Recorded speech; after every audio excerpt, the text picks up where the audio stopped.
So మనం heads of income చూసామమ్మా. There are 5 heads of income. Income from salaries, income from house property, income from profits and gains of business or profession, income from capital gains, and last one, income from other sources. ఈ 5 heads of income ని total చేస్తే మనకు వచ్చేది gross total income అని చెప్పుకున్నాం. So income determination నేర్చుకున్నాం, tax liability calculation కూడా మనం ప్రీవియస్ గా మనం నేర్చుకున్నాం. సో ఇంకా మనకి కొన్ని స్పెషల్ ఆస్పెక్ట్స్ అనేవి మిగిలినాయి అంట. ఆ స్పెషల్ ఆస్పెక్ట్స్ గురించి మనం మాట్లాడుకుందాము. అందులో ఫస్ట్ ఆస్పెక్ట్ వచ్చేసరికి క్లబ్బింగ్ ఆఫ్ ఇన్కమ్.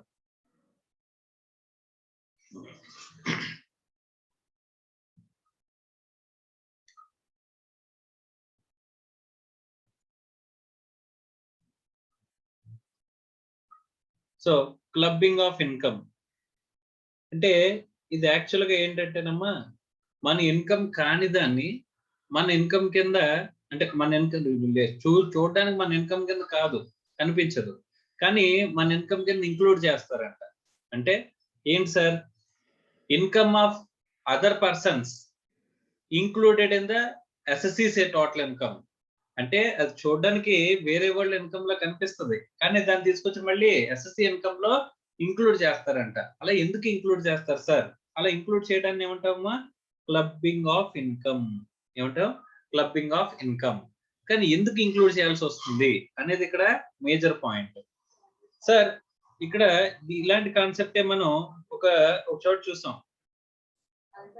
ఎక్కడ అంటే డీమ్డ్ ఓనర్.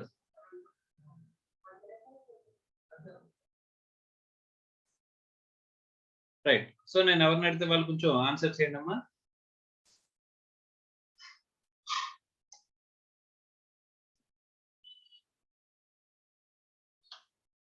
రైట్. మా మానస. డీమ్డ్ ఓనర్ అని చెప్పేసి ఇన్కమ్ ఫ్రమ్ హౌస్ ప్రాపర్టీలో చూసాం కదా, గుర్తుందమ్మా? సో అక్కడ డీమ్డ్ ఓనర్ అంటే వాళ్ళు ఏం చేశారమ్మా? డీమ్డ్ ఓనర్ అనే కేసు ఎందుకు తీసుకున్నాం అసలు మనం? ఇక్కడ వాడు ప్రాపర్టీకి, హౌస్ ప్రాపర్టీ అనేది వాడు ఏం చేస్తాడమ్మా? ట్రాన్స్ఫర్ చేస్తాడు. మాకు గుర్తుందా?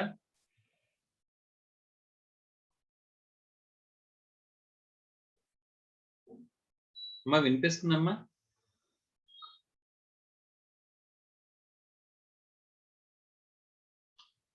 మా మానస. Hello sir. అమ్మా వినిపిస్తుందమ్మా? Yes sir, network problems. Okay okay right. So వినిపిస్తుంది కదమ్మా ఇప్పుడు? Yes sir. రైట్.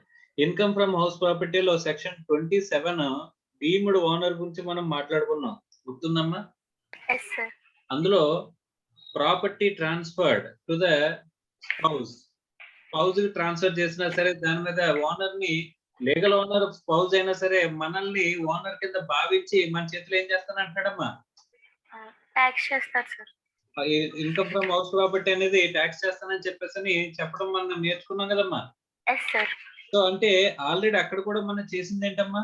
వేరే వాళ్ళ ఇన్కమ్ ని మన ఇన్కమ్ కింద ఇంక్లూడ్ చేసి ట్యాక్స్ కట్టడమే కదమ్మా మనం చేసింది. అవును సార్. అంతేనా? Yes sir. సో ఈ క్లబ్బింగ్ ఆఫ్ ఇన్కమ్ ప్రొవిజన్స్ అనేవి మనకేం కొత్త కాదు. వేరే ఎస్ఎస్సి యొక్క ఇన్కమ్ ని మన ఇన్కమ్ కింద ఇంక్లూడ్ చేసి అదర్ పర్సన్ యొక్క ఇన్కమ్ ని మన ఇన్కమ్ కింద ఇంక్లూడ్ చేసి ట్యాక్స్ కట్టడం అనేది కదమ్మా? సో ఆల్రెడీ మనం ఎక్కడ చూసాం? డీమ్డ్ ఓనర్ అని చెప్పేసి సెపరేట్ ప్రొవిజన్స్ ఇచ్చాడు సెక్షన్ 27 లో, స్పెసిఫిక్ గా ఆ హెడ్ ఆఫ్ ఇన్కమ్ లో ఇచ్చాడు. అలా కాకుండా ఇన్ జనరల్ గా ఎక్కడైనా ఉంటే గనక, ఇలాంటి కేసెస్ ఉంటే గనక దాన్ని మనం ఏం చేస్తారంటే clubbing of income. Okay sir. ఓకేనమ్మా? రైట్. సో ఇక్కడ ఈ క్లబ్బింగ్ ఆఫ్ ఇన్కమ్ అని చెప్పేసి ఎప్పుడు చెప్తాము అని చెప్పేసి అంటే కనుక, యాక్చువల్ గా విత్ ద ట్రూ ఇంటెన్షన్ ఏంటంటే కనుక ట్యాక్స్ తగ్గించుకోవడం అమ్మా. వీళ్ళ ట్రూ ఇంటెన్షన్ ఏంటి? ట్యాక్స్ ని అవాయిడ్ చేయడం. ఇప్పుడు నార్మల్ గా మనం ట్యాక్స్ రేట్స్ నేర్చుకున్నాం అమ్మా. ఇప్పుడు నా ఇన్కమ్ అనేది 10 లక్షలు దాటిపోయిందమ్మా, నాకు ట్యాక్స్ ఎంత పడుతుందమ్మా? 30% రేట్ లో పడుతుంది కదా? Yes sir. సో ఇప్పుడు ఏదైనా అడిషనల్ ఇన్కమ్ వస్తుంది అనుకోమ్మా, ఆ ఇన్కమ్ నా పేరు మీద కాకుండా మా వైఫ్ కి అసలు ఇన్కమే లేదు, సో తన పేరు మీద చూపించాం అనుకోమ్మా ఆ ఇన్కమ్. Yes sir. సో అప్పుడు ఏమవుతుందమ్మా? ట్యాక్స్ రాదు సార్. సో అప్పుడు 2,50,000 వరకు బేసిక్ ఎగ్జామ్షన్ లిమిట్ ఉంటది కాబట్టి ట్యాక్స్ అనేది రాదు, అవునా? Yes sir. సో ఇక్కడ Yes, sir. నా పేరు మీద అయితే కనుక 30% లో ట్యాక్స్ అయ్యేది, తన పేరు మీద చూపించడం వల్ల మనకి ఏమైంది, ట్యాక్స్ అనేది తగ్గిపోయింది. Yes sir.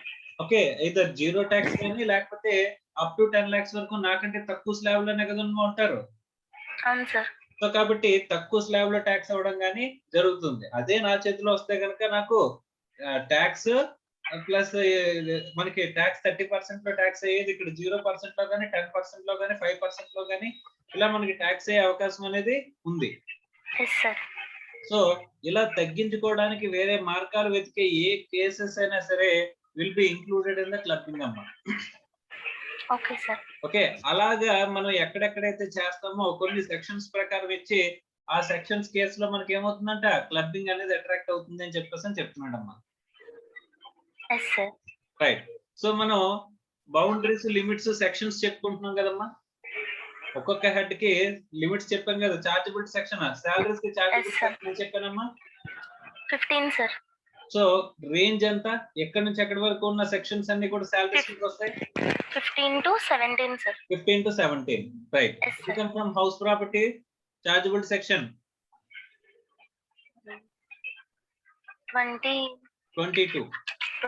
Yes sir. Okay, మరి రేంజ్ 22 నుంచి 27. Yes sir. PGBP chargeable sections 3, 3. 28, 41, 176. 176. Yes sir. So range 28 నుంచి 44D. 44D. ఎస్. తర్వాత capital gains 50. 45 is a chargeability section and the range is 45 to 55A. Yes sir. తర్వాత other sources 2 chargeability sections sir. 56, 59. 9. Yes sir. Range 56 to 59. Yes sir. Okay, right. So the next aspect is clubbing of income, that is income of other assessees income to be included in the assessees income. అది ఎప్పుడు చేస్తాము అనేది ఒక introduction చూద్దామమ్మా. Introduction లో మనం మాట్లాడుకుందాం. Okay, Yes, ఇక్కడ sections వచ్చేసరికి సెక్షన్ 60 నుంచి స్టార్ట్ అవుతుందమ్మా. ఓకేనా? Yes sir. 60 to 65 అనే సెక్షన్స్ లో ఈ క్లబ్బింగ్ ఆఫ్ ఇన్కమ్ లో క్లియర్ కవర్ అవుతాయమ్మా. Yes sir. అర్థమైందా? రైట్. సో Yes, ఇప్పుడు ఇంట్రొడక్షన్ చదువు. ఇప్పుడు నీకు క్లబ్బింగ్ అంటే అర్థమైంది కదమ్మా. అర్థమైంది సార్. క్లబ్బింగ్ అంటే ఏంటి? టు వేరే అవాయిడ్ వాళ్ళ tax, tax Yes, sir. Avoid చేయడానికి మన ఇన్కమ్ ని వేరే వాడి ఇన్కమ్ కింద మనం ఎక్కడైనా చూపిస్తున్నట్లయితే దాన్ని తీసుకొచ్చి మళ్ళీ ఎవరి ఇన్కమ్ కింద ఇంక్లూడ్ చేస్తారు? ఎస్ఎస్సి ఇన్కమ్ లో ఇంక్లూడ్ చేస్తారు సార్. ఇంక్లూడ్ చేస్తారు. Okay, Yes, only yes. Purely for the purpose of avoiding tax కనుక చేస్తున్నట్లయితే. Yes sir. ఓకేనమ్మా? Yes sir. రైట్, చదువమ్మా. Under the Income Tax Act, income of a person is chargeable to tax only in the case of that person and not in the case of any other person.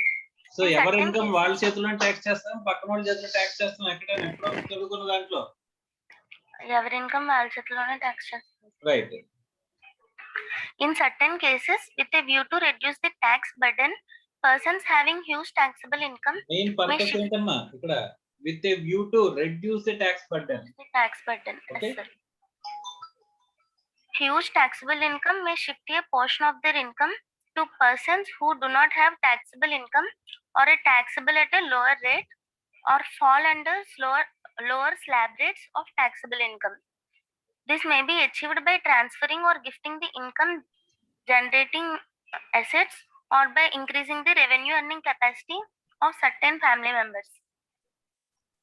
అంటే మనకి వచ్చే income ఏదైతే ఉందో అది వేరే వాళ్ళ పేరు మీద ట్రాన్స్ఫర్ చేయడం కానీ, మనకు వచ్చే ఇన్కమ్ వేరే వాళ్ళకి ఇన్కమ్ కింద మనం చూపించడం కానీ చేస్తే, ఇప్పుడు టోటల్ గా మొత్తం ఒక 20 లక్షలు నాకు ఇన్కమ్ వచ్చిందమ్మా. Yes, sir.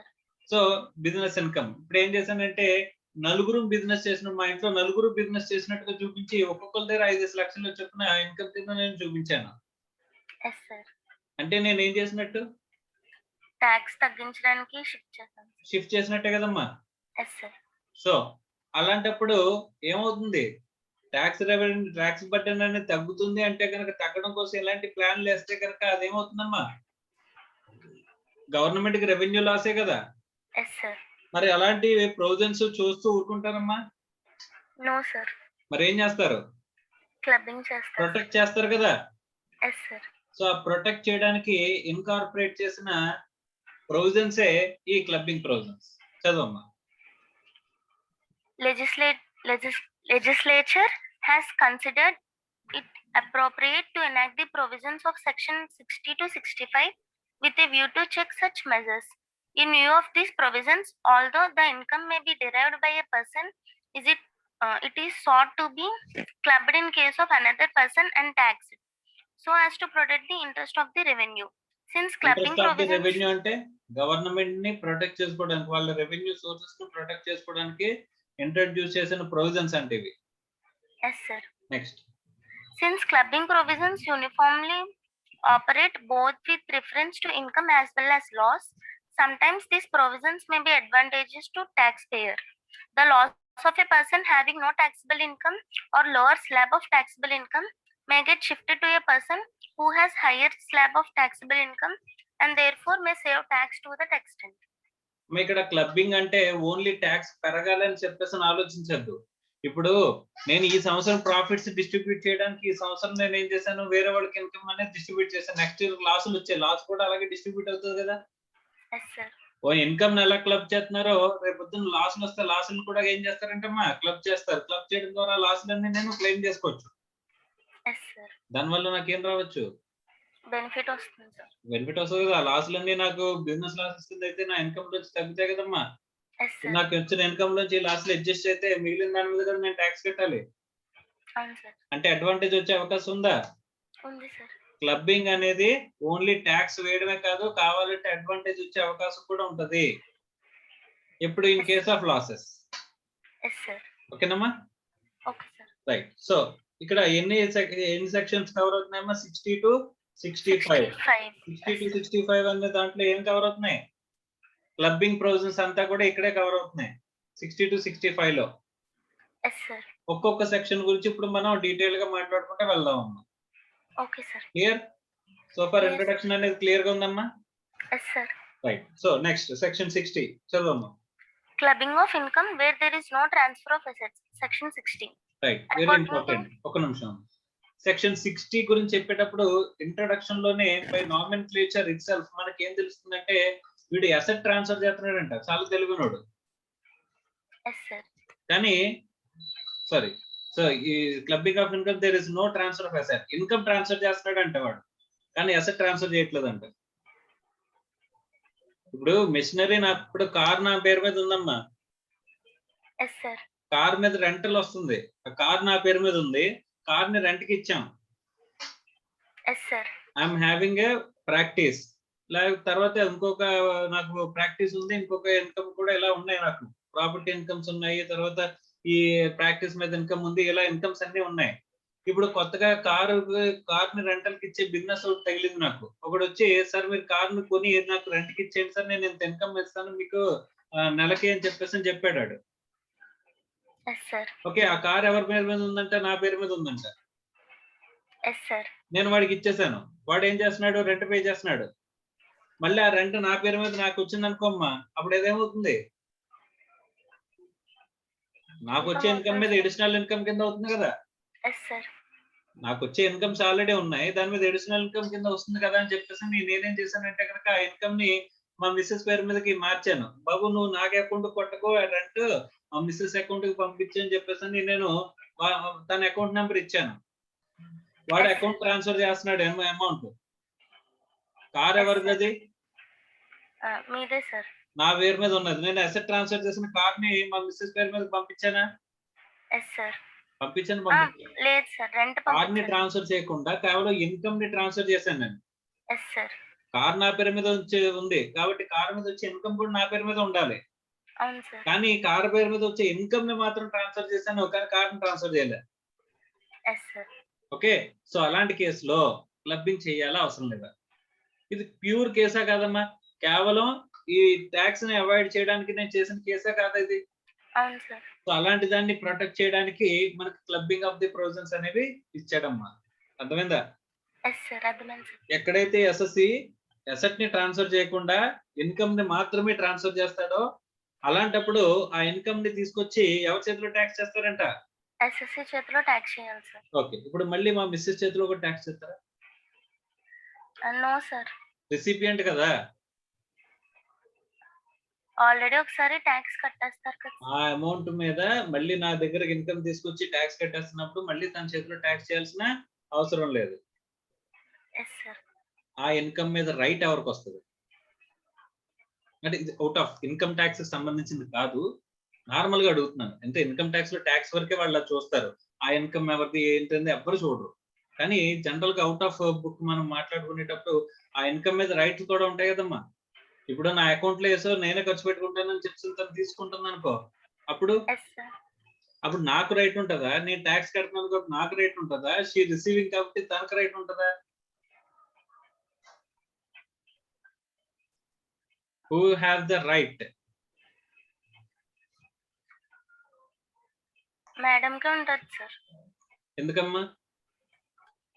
అంటే మేడం రిసీవ్ చేసుకున్నారు కదా సార్ ఇన్కమ్. రిసీవ్ చేసుకుంటే ప్రాపర్టీ ఎవరిది? నాది. దాని మీద ఇన్కమ్, దాని మీద ట్యాక్స్ ఎవరు కట్టారు? ఆ ఇన్కమ్ మీద నేను కట్టాను. Yes sir. కాబట్టి ఎవరికి రైట్ ఉంటుందమ్మా? మీకే ఉంటుంది సార్. నాకే రైట్ ఉంటుందమ్మా. Okay sir. ఓకేనా? Okay sir. Okay. So this is with respect to ఇక్కడ సెక్షన్ 60. అర్థమైందమ్మా? ఇన్కమ్ ని ట్రాన్స్ఫర్ చేసాము కానీ అసెట్ ని ట్రాన్స్ఫర్ చేయలే.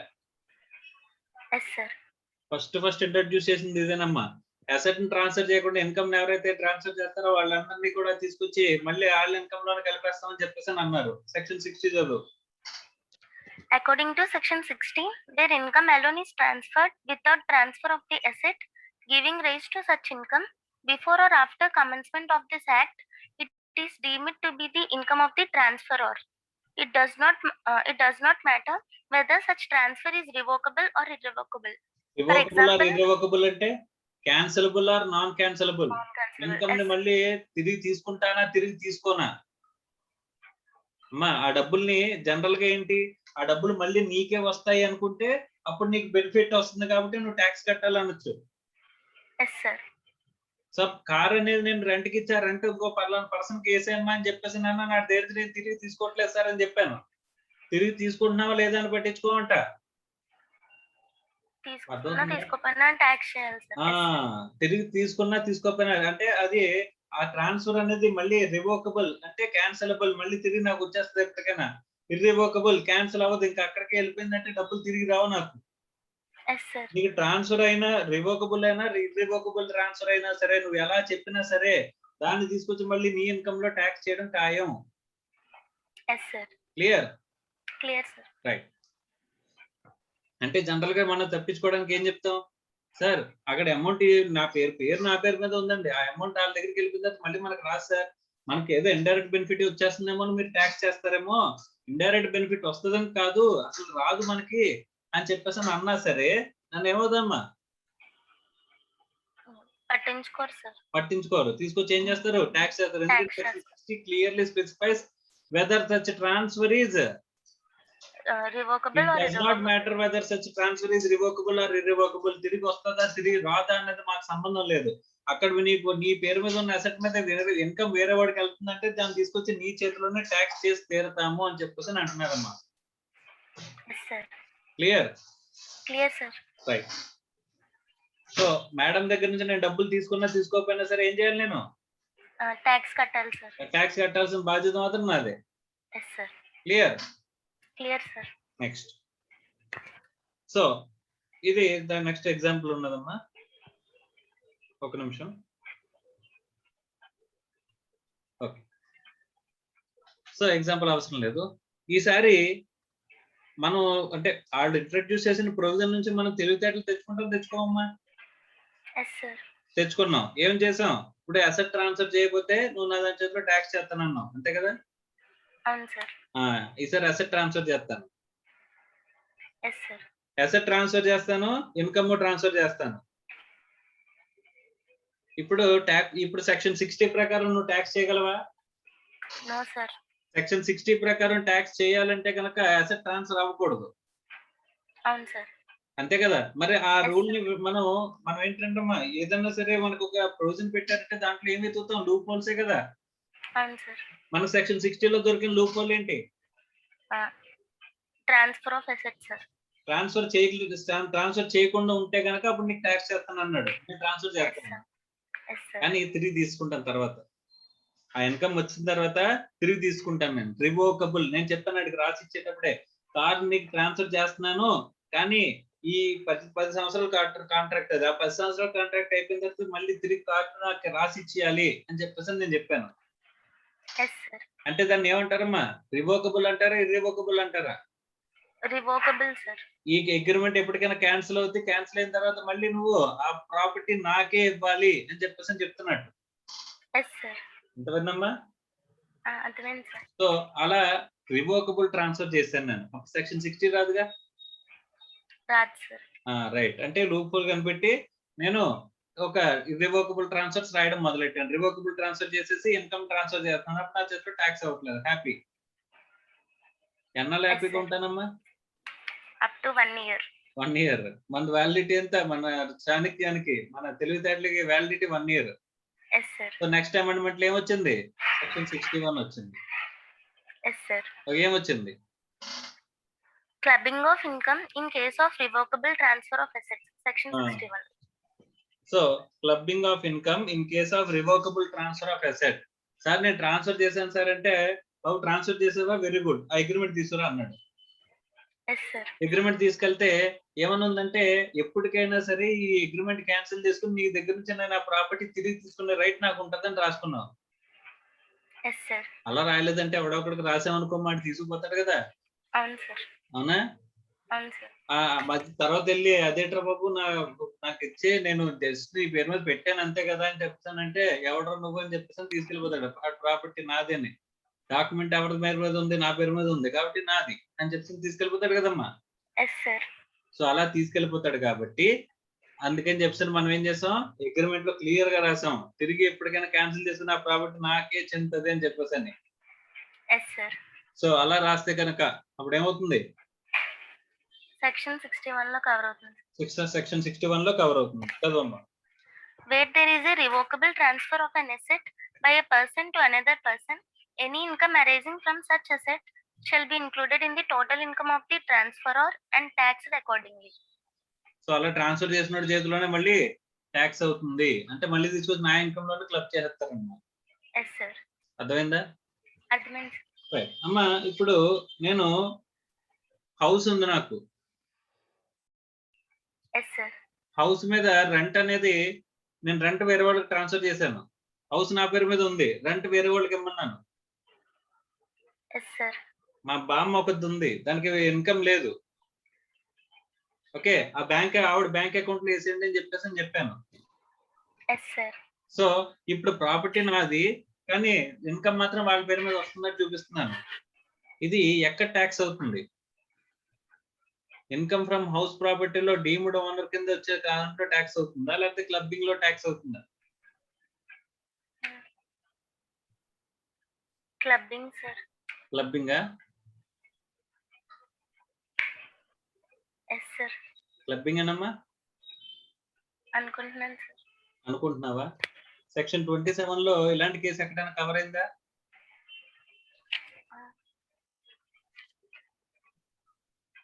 క్లబ్బింగ్ లో స్పౌజ్, మైనర్ చైల్డ్ వీళ్ళ గురించి మాట్లాడాడు కదమ్మా. Yes sir. అంతేగాని transfer of asset, revocable transfer ఇలాంటి వాటి గురించి మాట్లాడా? లేదు సార్.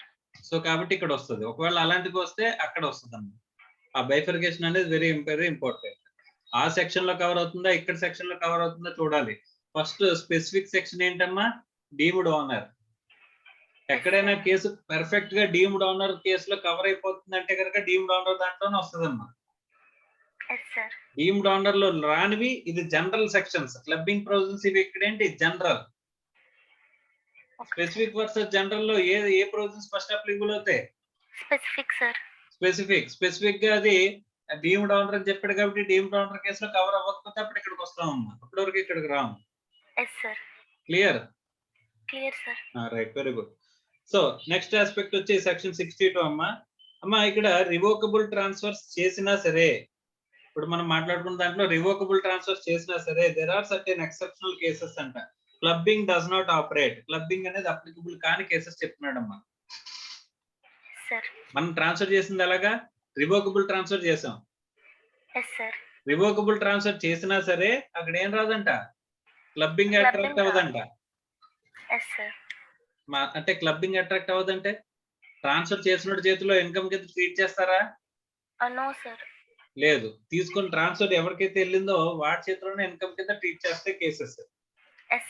ఏంటవి? First, in the following circumstances mentioned under section 62 the provisions of section 61 shall not apply. Okay. A, if the transfer is by way of trust or otherwise and is not revocable during the lifetime of the beneficiary or transferee. Okay, ఇక్కడ trust కి transfer చేశారంటమ్మా. Yes sir. So ఆ trust కి transfer చేసి అక్కడ ఏమన్నాడంటే అమ్మా, it is not revocable during the life of the beneficiary or trustee or beneficiary బతుకున్నంత వరకు అది రివోకబుల్ కాదు అని చెప్పేసి అని రాశాడు. ఆ తర్వాత రివోకబుల్, తర్వాత తీసుకుంటారు. ఇప్పుడు ఒక ప్రాపర్టీని ఒక పిల్లోడు ఉన్నాడమ్మా, ఆ పిల్లవాడికి బెనిఫిట్ పొందేలాగా, ఆ పిల్లవాడు బెనిఫిట్ పొందేలాగా దాని నుంచి వచ్చే ఇన్కమ్ ని ఆ పిల్లవాడికి చెందేలాగా ఒక ట్రస్ట్ కి నేను ఇచ్చానమ్మా. నేనేం చెప్పానంటే కనుక ఆ పిల్లవాడు బతుకున్నంత కాలం ఆ ప్రాపర్టీ మీ దగ్గరే ఉంటది, దాని మీద వచ్చే ఇన్కమ్ ఆ పిల్లాడికి చెందుతుంది. ఓకే, ఆ పిల్లవాడు కనుక చనిపోయాడు అనుకోమ్మా, అప్పుడు ఆ ప్రాపర్టీ మళ్ళీ తిరిగి నా దగ్గరకు వచ్చేస్తుంది అని చెప్పేసి కండిషన్ తో నేను ఏం చేశానంటే ట్రాన్స్ఫర్ చేశానంట. అంటే రివోకబుల్ ఇర్రివోకబులా? రివోకబులే సార్. క్యాన్సిలబులే కదమ్మా. Yes sir. కాకపోతే lifetime of the beneficiary ఆ ట్రాన్స్ఫరీ తర్వాత మనకు వస్తుంది. Yes sir. సో అలాంటప్పుడు ఈ 61 ప్రొవిజన్స్ అప్లికబుల్ కావంట. Yes sir. Next, B, if the transfer was made before 1/4/1961 and such transfer is not revocable for a period exceeding 6 years. Okay, so ఇది ఇప్పుడు అసలు ఎఫెక్టివ్ లో లేనే లేదమ్మా. ఎందుకంటే 1961 కంటే ముందు ట్రాన్స్ఫర్ అవ్వాలంట, అది revocable అన్నాళ్ళంట 6 years, period exceeding 6 years, అది కూడా అయిపోయింది కదమ్మా. అయిపోయింది. సో కాబట్టి అసలు ఇది ప్రొవిజన్ అప్లికబిలిటీలోనే లేదు. Next, in both cases the income arising shall be charged to tax in the hands of the transferee provided the transferor does not derive direct or indirect benefit from such income. ఆ income నుంచి main important ఈ exceptional cases లో ఆ పిల్లాడికి benefit ఏమన్నా ఆ పిల్లాడి నుంచి నేను లాగేసుకుంటున్నానమ్మా. అర్థమైందా? ఇప్పుడు ఒక ప్రాపర్టీ ఒక ట్రస్ట్ కి ట్రాన్స్ఫర్ చేసి నువ్వు ఆ ట్రస్ట్ ఆ పిల్లోడు బతుకున్నంత కాలం ఆ ట్రస్ట్ ఏం చేయాలి, ఇన్కమ్ అనేది ఆ పిల్లోడికి ఇవ్వాలని చెప్పాను. ఆ పిల్లోడి దగ్గర ఆ పిల్లోడు చనిపోయిన తర్వాత మళ్ళీ నాకు వస్తుంది అని చెప్పాను. ఇది రివోకబులే, కానీ ఎక్సెప్షన్స్ లో కవర్ అయింది. కానీ ఆ పిల్లోడి దగ్గర నుంచి నేను ఇండైరెక్ట్ గా డబ్బులు నేను తీసుకుంటున్నాను, అప్పుడు ఎక్సెప్షన్స్ లో రాదు సార్. ఎక్సెప్షన్స్ లోకి రాదు, ఎందుకంటే బెనిఫిట్ అనేది ఇన్కమ్ అనేది నువ్వు తీసుకుంటున్నావు కాబట్టి. yes sir. Okay, next, when the power to revoke the transfer arises such income shall be included in the transferor's total income. Revoke చేసినప్పుడు ఎప్పుడైతే పవర్ రివోక్ చేస్తావో అప్పటి నుంచి ఇన్కమ్ అనేది మళ్ళీ నీ ఇన్కమ్ లోకి ఇంక్లూడ్ అవుతుందని చెప్పేసి చెప్తున్నాడమ్మా. yes sir. Clear? clear sir. Right. So 61 ఏమో రివోకబుల్ ట్రాన్స్ఫర్స్ కి, 62 ఏమో ఎక్సెప్షన్స్. yes sir. 63 ఎన్ని సెక్షన్స్ ఉన్నాయి ఇందులో? 60 to 65 అన్నాడు. yes sir. 60 చూసాం, అసెట్ ని ట్రాన్స్ఫర్ చేయకుండా ఇన్కమ్ ని ట్రాన్స్ఫర్ చేయడం. 61 చూసాం, అసెట్ ని ట్రాన్స్ఫర్ చేస్తాం కానీ రివోకబుల్ ట్రాన్స్ఫర్. yes sir. తర్వాత మళ్ళీ ఇన్కమ్ మనకే చెందుతుంది.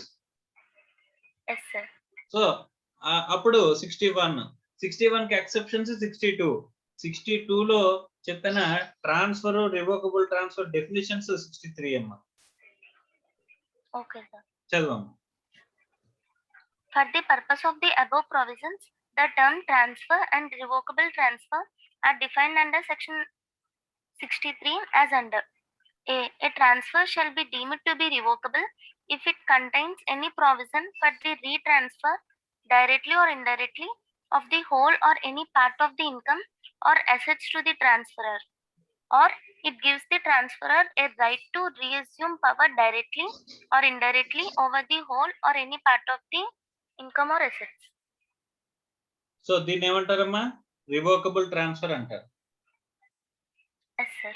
ఓకే, రీట్రాన్స్ఫర్ అనేది డైరెక్ట్ గా కానీ ఇండైరెక్ట్ గా కానీ మన ప్రొవిజన్స్ లో కనుక ఉన్నట్లయితే, reassumption of the power directly or indirectly మన అగ్రిమెంట్ లో ఉన్నట్టయితే, మరి తిరిగి ట్రాన్స్ఫర్ చేసుకోవడం అనేది డైరెక్ట్ గా కానీ ఇండైరెక్ట్ గా కానీ, లేకపోతే మళ్ళీ తిరిగి రీఅజ్యూమ్ చేసుకుంటాము అనేది డైరెక్ట్ గా కానీ ఇండైరెక్ట్ గా కానీ ఉన్నట్లయితే అప్పుడు దాన్ని ఏమంటారమ్మా? రివోకబుల్ ట్రాన్స్ఫర్ అంటారు.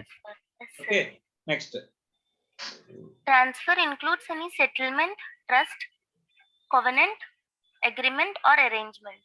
ఇవన్నీ కూడా ట్రాన్స్ఫర్ లోకి వస్తాయి, అంటే పూర్తిగా ట్రాన్స్ఫర్ చేసాడు. ఓకే అమ్మా, ఇదే సపోజ్ ప్రాపర్టీ నువ్వు ఇర్రివోకబుల్ ట్రాన్స్ఫర్ చేసావు అనుకో, అప్పుడు సమ్ అదర్ పర్సన్ కి ఇర్రివోకబుల్ ట్రాన్స్ఫర్ చేసావు, అప్పుడు క్లబ్బింగ్ రాదు సార్. క్లబ్బింగ్ రాదు. ఎందుకు రాదు? అసెట్ ట్రాన్స్ఫర్ అయిపోయింది, ఇంకా అసెట్ ట్రాన్స్ఫర్ అయితే తీసుకెళ్ళి ఎక్కడ చేస్తారమ్మా? క్యాపిటల్ గెయిన్స్ లో ట్యాక్స్ చేస్తారు. అవునా? అక్కడ క్యాపిటల్ గెయిన్స్ లో ట్యాక్స్ కనుక అయిపోయింది అనుకోమ్మా, అప్పుడు ప్రాపర్టీ అవతలకి వెళ్ళిపోయినప్పుడు వీడికి కన్సిడరేషన్ వచ్చి ఉంటుంది, దాని మీద ట్యాక్స్ కట్టేసి ఉంటాడు. కన్సిడరేషన్ రాకపోయినా వచ్చినట్టుగా భావించి మనం 50C లాంటివి అప్లై చేస్తాం కదా. సో అప్లై చేసి దానికి ఇన్కమ్ కింద వచ్చినట్టు తీసుకుని మనం ట్యాక్స్ కట్టేస్తాం కాబట్టి అప్పుడు అవతలకి వచ్చిన అమౌంట్ ఇన్కమ్ కింద అవుతుందమ్మా. Okay, right. Next, very very very very important. Clubbing process లో ఇప్పటి వరకు చదువుకున్నది అంతా చెత్త. ఓకే, జస్ట్ ఏదో బ్రీఫ్ ఇంట్రడక్షన్ లాంటిది. ఇప్పుడు చదువుకోబోయేదే మెయిన్ అమ్మా. ఓకే, చదువుతామా? ఎవరన్నా ఇంకోళ్ళు చదివించిన? Right, very good.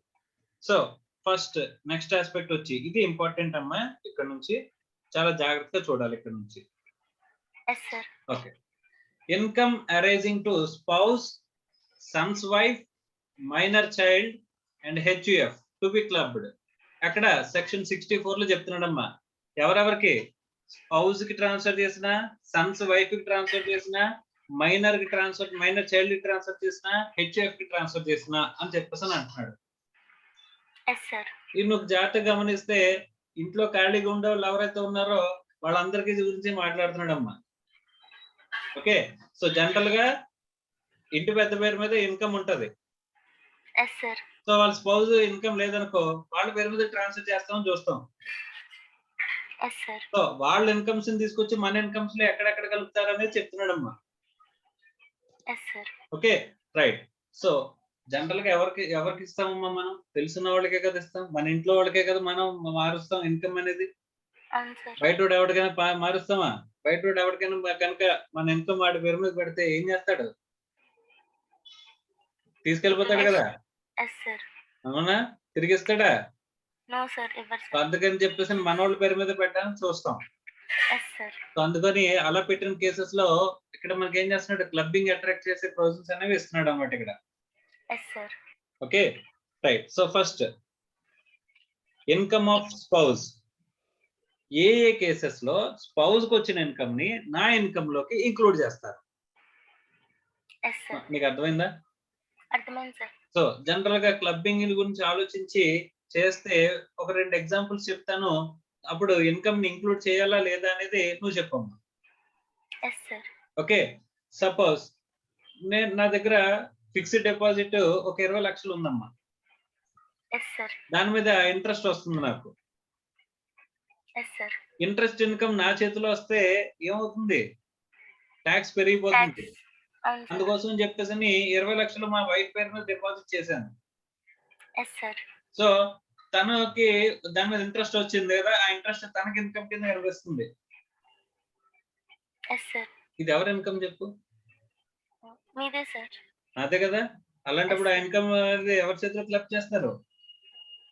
మీ చేతిలోనే క్లబ్ చేయాలి sir. Right, very good. So తను కూడా జాబ్ చేస్తుంది సపోజ్ ఎగ్జాంపుల్ కి. Yes sir. తను సొంతంగా తను జాబ్ చేసుకుంటుంది, తను సంపాదించుకున్న డబ్బులు ఫిక్స్డ్ డిపాజిట్ వేసుకుంది. Tax Yes, sir. కట్టేసిన డబ్బులు ఫిక్స్డ్ డిపాజిట్ వేసుకుంటే దాని మీద ఇంట్రెస్ట్ వచ్చింది. Yes sir. ఆ ఇంట్రెస్ట్ ఇన్కమ్.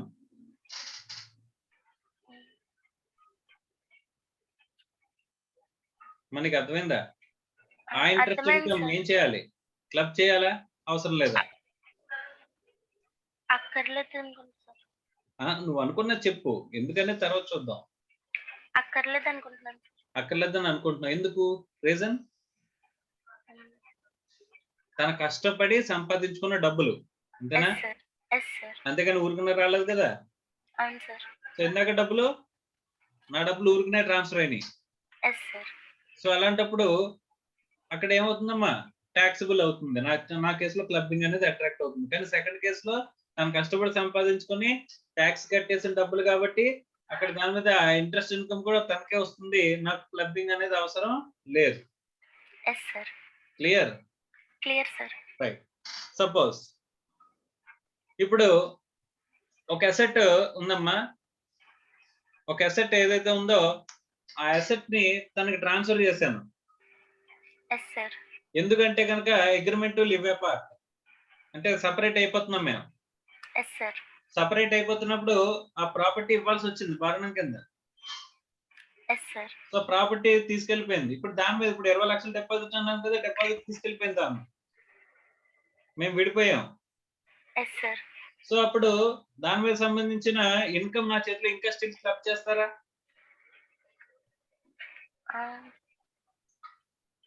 No sir. ఎందుకు? Marriage does not exist.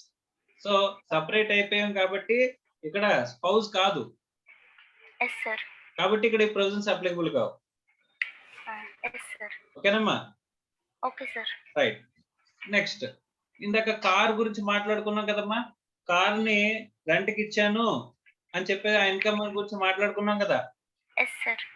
ఇప్పుడు కార్ ని తను నాకు ఏం చేసిందంటే కన్సిడరేషన్ పే చేసి కొనుక్కుందంట. తను కూడా జాబ్ చేస్తుంది, తను ఇన్కమ్ ఉంది, ఆ ఇన్కమ్ పెట్టి నా దగ్గర నుంచి కొనుక్కుందంట కార్ ని. నాకు డబ్బులు పే చేసేసి కార్ ను కొనుక్కుని ఆ కార్ ని అవతలకి రెంట్కి ఇచ్చి ఇన్కమ్ సంపాదిస్తుందంట. అప్పుడు కూడా క్లబ్ చేయరు సార్. క్లబ్ చేస్తామా? నో సార్, చేయరు సార్. క్లబ్ చెయ్యం. Yes sir. అంటే స్పౌజ్ కి ఇచ్చిన దాంట్లో క్లబ్ ఎప్పుడెప్పుడు చేయట్లేదు మనం. అంటే జనరల్ రూల్స్. ఇంతకే ప్రొవిజన్స్ అనేవి పక్కన పెట్టేద్దాం, జనరల్ గా మాట్లాడుకుందాం. Okay, yes sir. జనరల్ గా మాట్లాడుకున్న మనం కేసెస్ లో ఎప్పుడు క్లబ్ చేయట్లేదు? తను సొంతంగా ఇన్కమ్ ఎర్న్ చేసినప్పుడు క్లబ్ చేయట్లే. Yes sir. దాని మీద వచ్చిన ఎక్రిషన్ కి క్లబ్ చేయట్లే. ఎక్రిషన్ అంటే దాని మీద వచ్చిన ఇంట్రెస్ట్ ఇన్కమ్ లాంటిది యాన్యువల్ ఎక్రిషన్స్ అంటారమ్మా. Okay sir. ఓకే, దాని మీద క్లబ్ చేయట్లే. తను నా దగ్గర నుంచి విడిపోయినప్పుడు నా ప్రాపర్టీ తీసేసుకుంటే ఆ దాని మీద వచ్చే ఇన్కమ్ మీద కూడా మన ఇన్కమ్ ని క్లబ్ చేయట్లే. తను నా దగ్గర నుంచి adequate amount of consideration pay చేసి నా దగ్గర నుంచి కొనుక్కుంటే కనుక దాని మీద ఇన్కమ్ కూడా క్లబ్ చేయట్లే. Yes sir. ఇలా కాకుండా మిగిలినగా వచ్చిన ఏ ఇన్కమ్ అయినా సరే ఏం చేస్తారు? క్లబ్ చేస్తారు సార్. క్లబ్ చేస్తామమ్మా? Yes sir. Right. Suppose okay, ఇప్పుడు నాకు ఒక పార్ట్నర్షిప్ ఫర్మ్ లో నాకు షేర్ ఉందమ్మా, 40% షేర్ ఉంది. Yes sir. ఆ పార్ట్నర్షిప్ ఫర్మ్ మీద ప్రాఫిట్ నాకు పే చేశారు అనుకోమ్మా. ఫర్మ్ కి ట్యాక్స్ పే చేసిన తర్వాత ప్రాఫిట్ నాకు వస్తుంది కదా. Yes sir. ఓకే, సో ఒకవేళ రెమ్యూనరేషన్ లాంటిది పే చేశారు అనుకో, ఎస్ సార్. నాకు శాలరీ పే చేశారు అనుకో, అక్కడ ఆ శాలరీ మీద to that extent of 40p అక్కడ ఎంతైతే అలో చేస్తారో అంత మీద నేను ట్యాక్స్ కట్టాలి కదా. అవును సార్. అందుకోసం నేను చెప్పేసి నా శాలరీ మా మిస్సెస్ కి తీసుకోమన్నానంట. మా మిస్సెస్ పేరు మీద ఇన్కమ్ అనేది ఇన్కమ్ అనేది ఫర్మ్ కి ఏం చెప్పాను నేను నా పేరు మీద కాదు బాబు మా మిస్సెస్ పేరు మీద ఎక్కువ శాలరీ అని చెప్పేసి అని చెప్పాను నేను.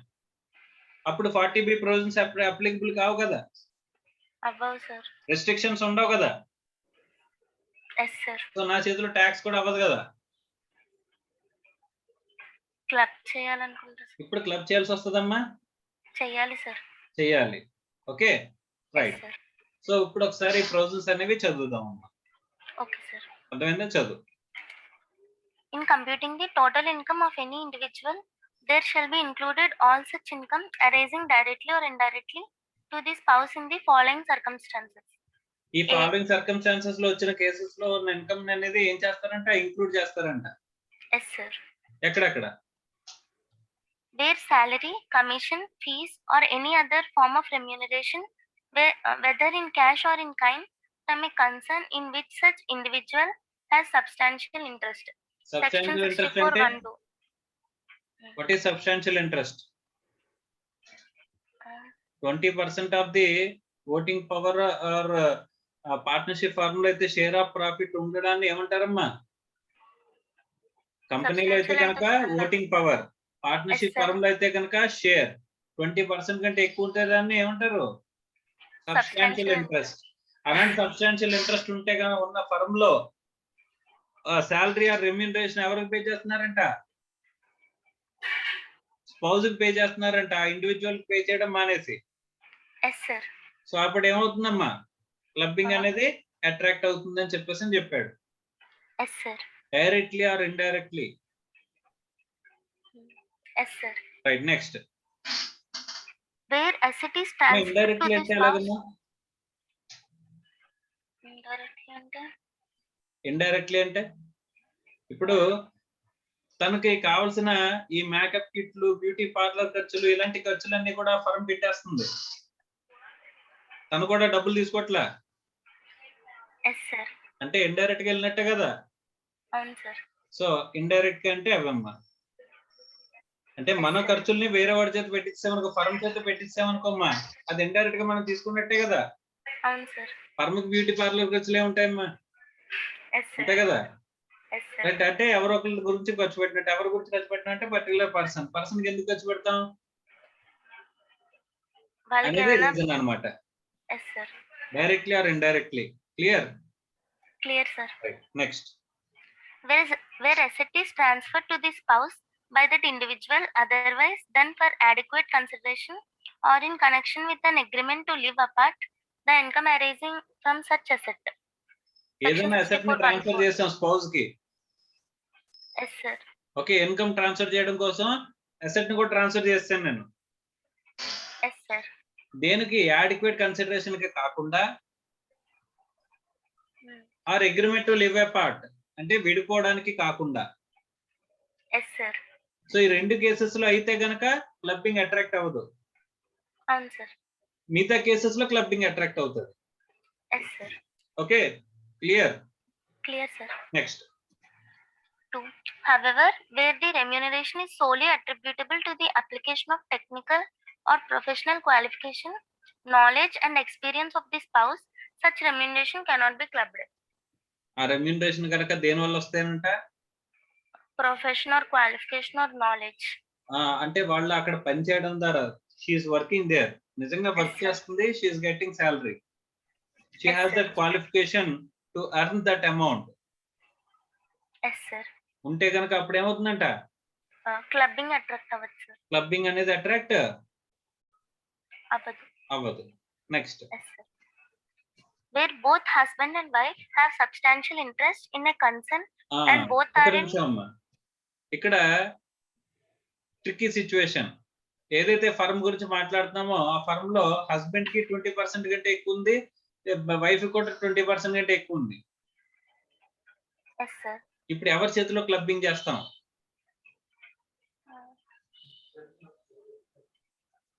అంటే ట్రిక్కీ సిచ్యువేషన్ కదమ్మా. ఇప్పుడు నాకు సబ్స్టాన్షియల్ ఇంట్రెస్ట్ ఉంది అనుకో, నాకు పే చేయాల్సిన రెమ్యూనరేషన్ వాళ్ళకి పే చేస్తున్నారు అనుకోమ్మా, అప్పుడు ఈజీగా క్లబ్బింగ్ చేసేస్తాం. yes sir. మరి ఇప్పుడు ఎవరు క్లబ్ చేస్తాము అంటే చదువు. where both husband and wife have substantial interest in a concern and both are in receipt of income by way of salary, etc. From the said concern, such income will be included in case of the husband or wife whose total income excluding the income to be clubbed is greater. ఈ income club చేయాల్సిన income తీసి పక్కన పెట్టేసి మిగిలిన income చూడాలంట. ఏ income చూడాలి? Net total income.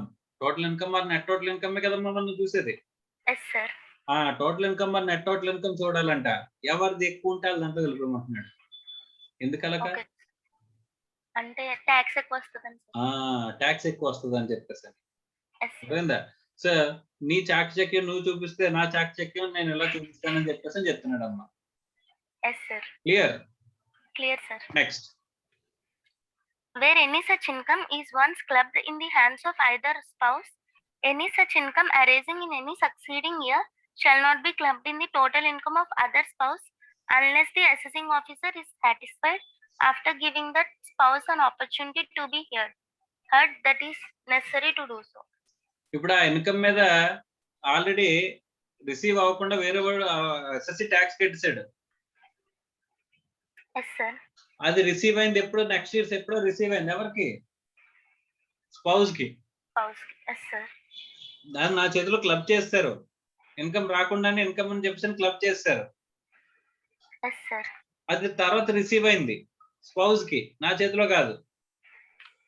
Yes, sir. అప్పుడు మళ్ళీ tax కట్టాలి. అప్పుడు స్పౌస్ కట్టకర్లేదు.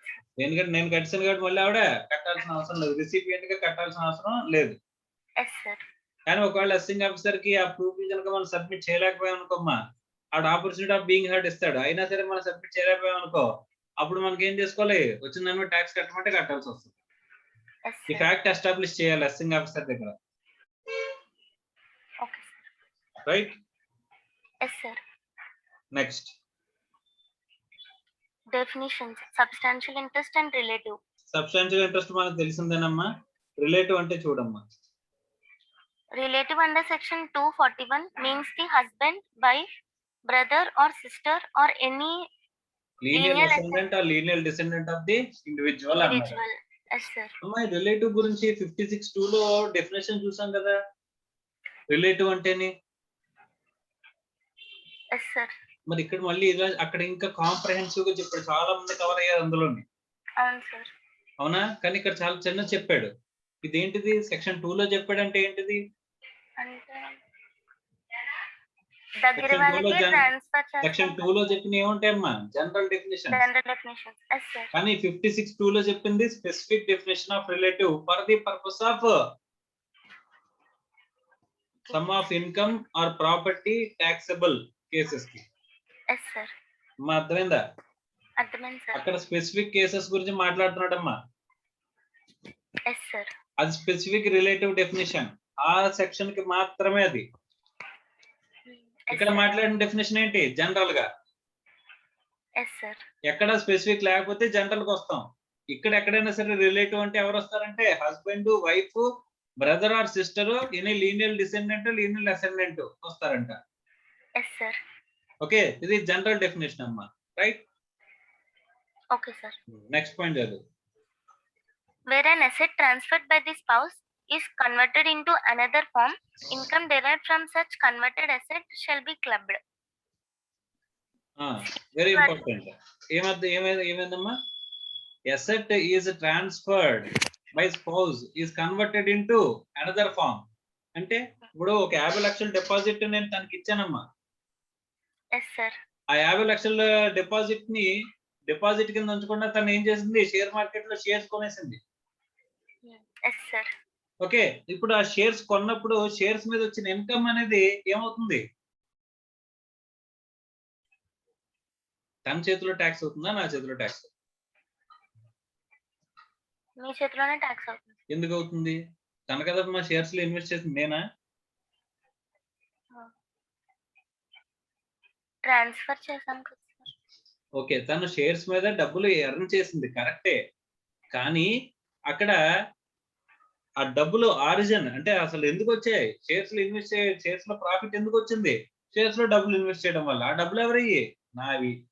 yes sir. అందుకోసం చెప్పని కన్వర్టెడ్ ఫామ్ మీద వచ్చిన ఇన్కమ్ ని కూడా మళ్ళీ మనకి ఏం చేస్తారంట? క్లబ్ చేస్తారు సార్. క్లబ్ చేస్తారంట. Yes sir. అర్థమైందమ్మా? అర్థమైంది సార్. రైట్. సార్ ఇక్కడ అకేషనల్ గా నేను ఏమన్నా ట్రాన్స్ఫర్ చేస్తే దాన్ని కూడా తీసుకుంటారా?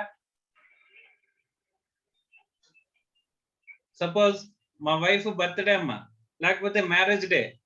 సో ఎప్పుడైనా సరే ఏదైనా అకేషన్ వస్తే ఏం అడుగుతారు? ప్రెజెంటేషన్స్ అడుగుతారు కదా. Yes sir. అలా 50 లక్షలు డిపాజిట్ అడిగింది తను. Yes sir. ఇచ్చాను. తీస్తే 50 lakhs డిపాజిట్ చేస్తే దాని మీద ఇంట్రెస్ట్ వస్తుంది. ఇప్పుడు తన చేతిలో ట్యాక్స్ చేస్తారా, నా చేతిలో ట్యాక్స్ చేస్తారా? అకేషన్ ఏదైనా ట్రాన్స్ఫర్ జరిగింది నీ దగ్గర నుంచా కాదా? అకేషనల్ గా మేము అకేషన్స్ పట్టించుకోము. నీ పెళ్లి అయితే ఏంటి, ఇంకోటి అయితే ఏంటి, మీ ఆవిడ బర్త్డే అయితే ఏంటి, నీ బర్త్డే అయితే ఏంటి, ఏదైనా మాకు సంబంధం లేదు. వన్స్ అసెట్ ట్రాన్స్ఫర్ అయిందా లేదా అనేది పాయింట్ అమ్మా. There is no exceptions given under section 64(1) that ఈ పలానా పర్టికులర్ ట్రాన్స్ఫర్స్ నేను ఎక్స్క్లూడ్ చేస్తున్నాను అని చెప్పి ఈ పలానా అకేషన్స్ లో చేసే ట్రాన్స్ఫర్స్ నేను ఎక్స్క్లూడ్ చేస్తున్నాను అని చెప్పి తీసేలా, ఎక్స్క్లూడ్ చేయలే. Yes sir. Only excluded items ఏంటి? adequate consideration, agreement to live apart. Yes sir. So నిజంగా గనక మీకు ప్రాపర్టీ ఆవిడ ట్రాన్స్ఫర్ చేసిన ప్రాపర్టీ మీద ఇన్కమ్ నీ చేతిలో క్లబ్ అవ్వకూడదు అంటే నువ్వేం చేయాలి? కన్సిడరేషన్ కి ట్రాన్స్ఫర్ చేయాలి. ఆవిడ దగ్గర నుంచి కన్సిడరేషన్ తీసుకోవాలి, లేదా ఇంకోటి ఏం చేయాలి? Agreement to live apart. అంటే ఏంటి? విడాకులు ఇచ్చేయాలమ్మా. Yes sir. అర్థమైందా? Yes sir. సో నీ దగ్గరకు వచ్చిన క్లయింట్స్ కి ఏం సలహా ఇస్తావు? సార్ ఇన్కమ్ ఎక్కువైపోతుంది, ఇలా మా మిస్సెస్ గారి మీదకి షిఫ్ట్ చేద్దాం అనుకుంటున్నాను అంటే ఏం చేస్తావమ్మా? ఇచ్చేసి విడాకులు ఇచ్చేయమంటావు, అంతేనా? సో అది ఎవరికి సలహా ఇవ్వకూడదమ్మా, తంతారు. ఓకేనా? Okay sir. Right, very good. So అంటే ప్రాక్టీస్ చేసేటప్పుడు ఇలాంటివి చేయకూడదని చెప్తున్నాను. Yes sir.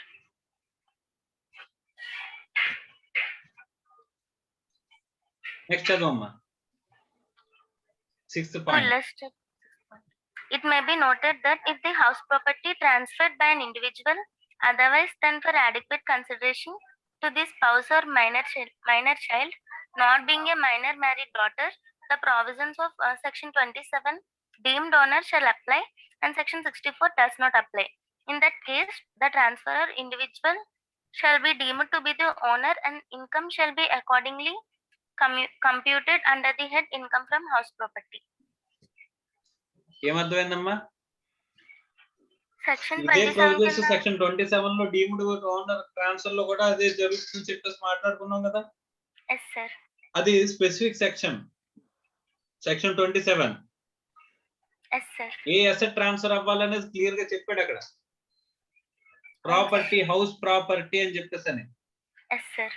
ఓకే, సో కాబట్టి అక్కడ సెక్షన్ 27 అప్లికబుల్ అవుతుంది, 64 అప్లికబుల్ అవుతుంది. సిమిలర్ కేసులో అక్కడ ప్రాపర్టీ ట్రాన్స్ఫర్ చేశాను, ఇప్పటివరకు నేను డిపాజిట్స్ ఇవన్నీ చెప్తున్నాను. అక్కడ హౌస్ ప్రాపర్టీ ట్రాన్స్ఫర్ చేశాను అనుకోమ్మా, అప్పుడు ఏమవుతుంది? సెక్షన్ 27 అప్లికబుల్ అవుతుందమ్మా, నాట్ 64. ఎందుకది? Specific versus general. స్పెసిఫిక్ గా హౌస్ ప్రాపర్టీ సెక్షన్ 27 ఉన్నప్పుడు జనరల్ సెక్షన్ 64 ని తీసుకొచ్చి దాన్ని అప్లై చేయకూడదు. Clear? Clear sir. Next 7th point. The marital relationship husband-wife should exist both at the time of transfer of asset and at the time of accrual of income in order to attract clubbing provisions. Clubbing provisions attract అవ్వాలి అంటే కనుక marriage relationship అనేది, marital relationship అనేది ఖచ్చితంగా exist అయి ఉండాలి. ఎప్పుడు? Asset transfer జరిగినప్పుడు, ఇన్కమ్ వస్తున్నప్పుడు. సార్ అసెట్ ట్రాన్స్ఫర్ జరిగినప్పుడు మొగుడు పెళ్ళాలి. వన్స్ అసెట్ ట్రాన్స్ఫర్ అయిపోయిన తర్వాత ముగ్గురుతో సంబంధం ఏముంది? అందుకని విడాకులు ఇచ్చింది ఆవిడ. ఇన్కమ్ వచ్చినప్పుడు మళ్ళీ తీసుకొచ్చాలి, అతని చేతిలో క్లబ్ చేస్తారా? చేయకూడదు. That is what the supreme court judgement says. అర్థమైందా? ఏమని చెప్తున్నాడు? Where asset is been transferred, asset transfer చేసే టైంకి, ఇన్కమ్ ట్రాన్స్ఫర్ చేసే టైంకి ఏం ఎగ్జిస్టెన్స్ లో ఉండాలి? మ్యారిటల్ రిలేషన్షిప్ అనేది ఎగ్జిస్టెన్స్ లో ఉండాలి. అప్పుడు మాత్రమే క్లబ్బింగ్ అనేది అట్రాక్ట్ చేస్తాం. అసెట్ ట్రాన్స్ఫర్ చేసిన తర్వాత విడాకులు ఇచ్చింది అనుకుంటే కనుక ఇంకా మనకి క్లబ్బింగ్ అనేది అట్రాక్ట్ అవ్వదు. సో అర్థమైంది కదమ్మా? అర్థమైంది sir. Right, next 8th point. While computing the total income of any individual, either directly or indirectly, there shall be included all such income arising directly or indirectly to any person or association of persons from assets transferred otherwise than for adequate consideration to the extent to which the income from such assets is for the immediate or deferred benefit of the individual spouse. దేని గురించి మాట్లాడుతున్నాడు ఇక్కడ?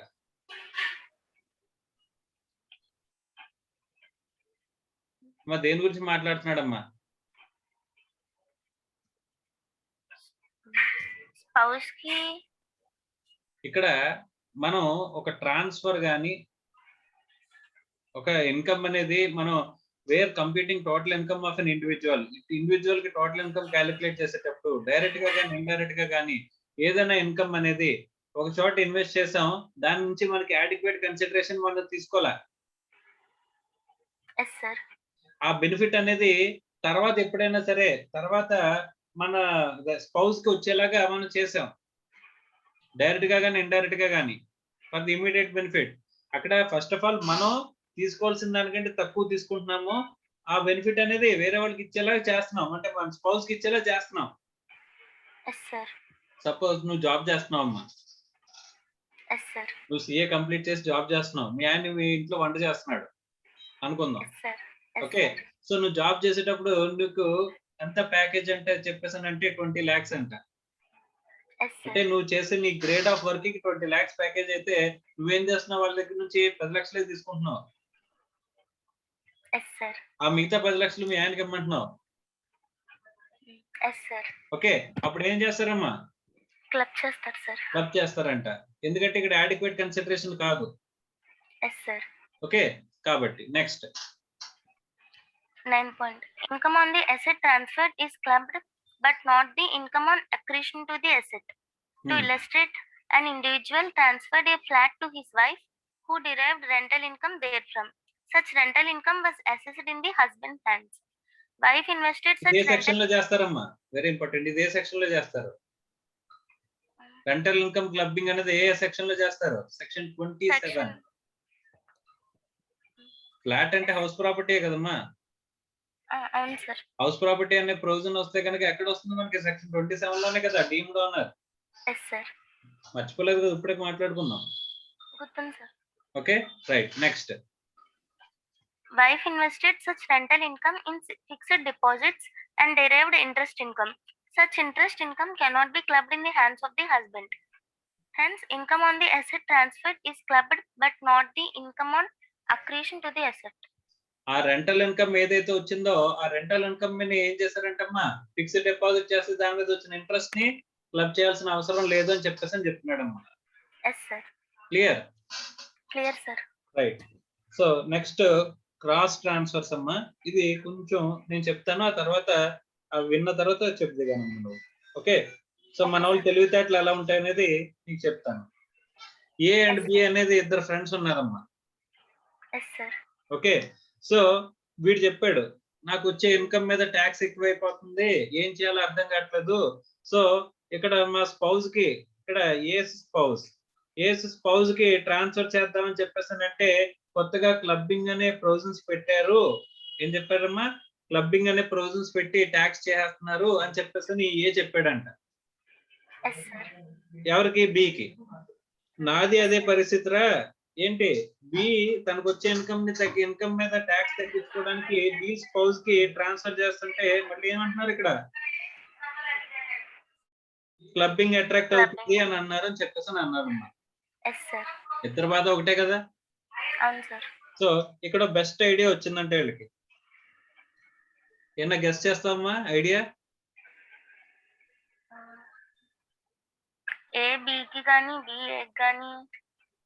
ఇక్కడ ఏ ఏమో బీస్ spouse కి, B ఏమో ఏస్ spouse కి ఇద్దరు ట్రాన్స్ఫర్ చేసుకున్నారంట.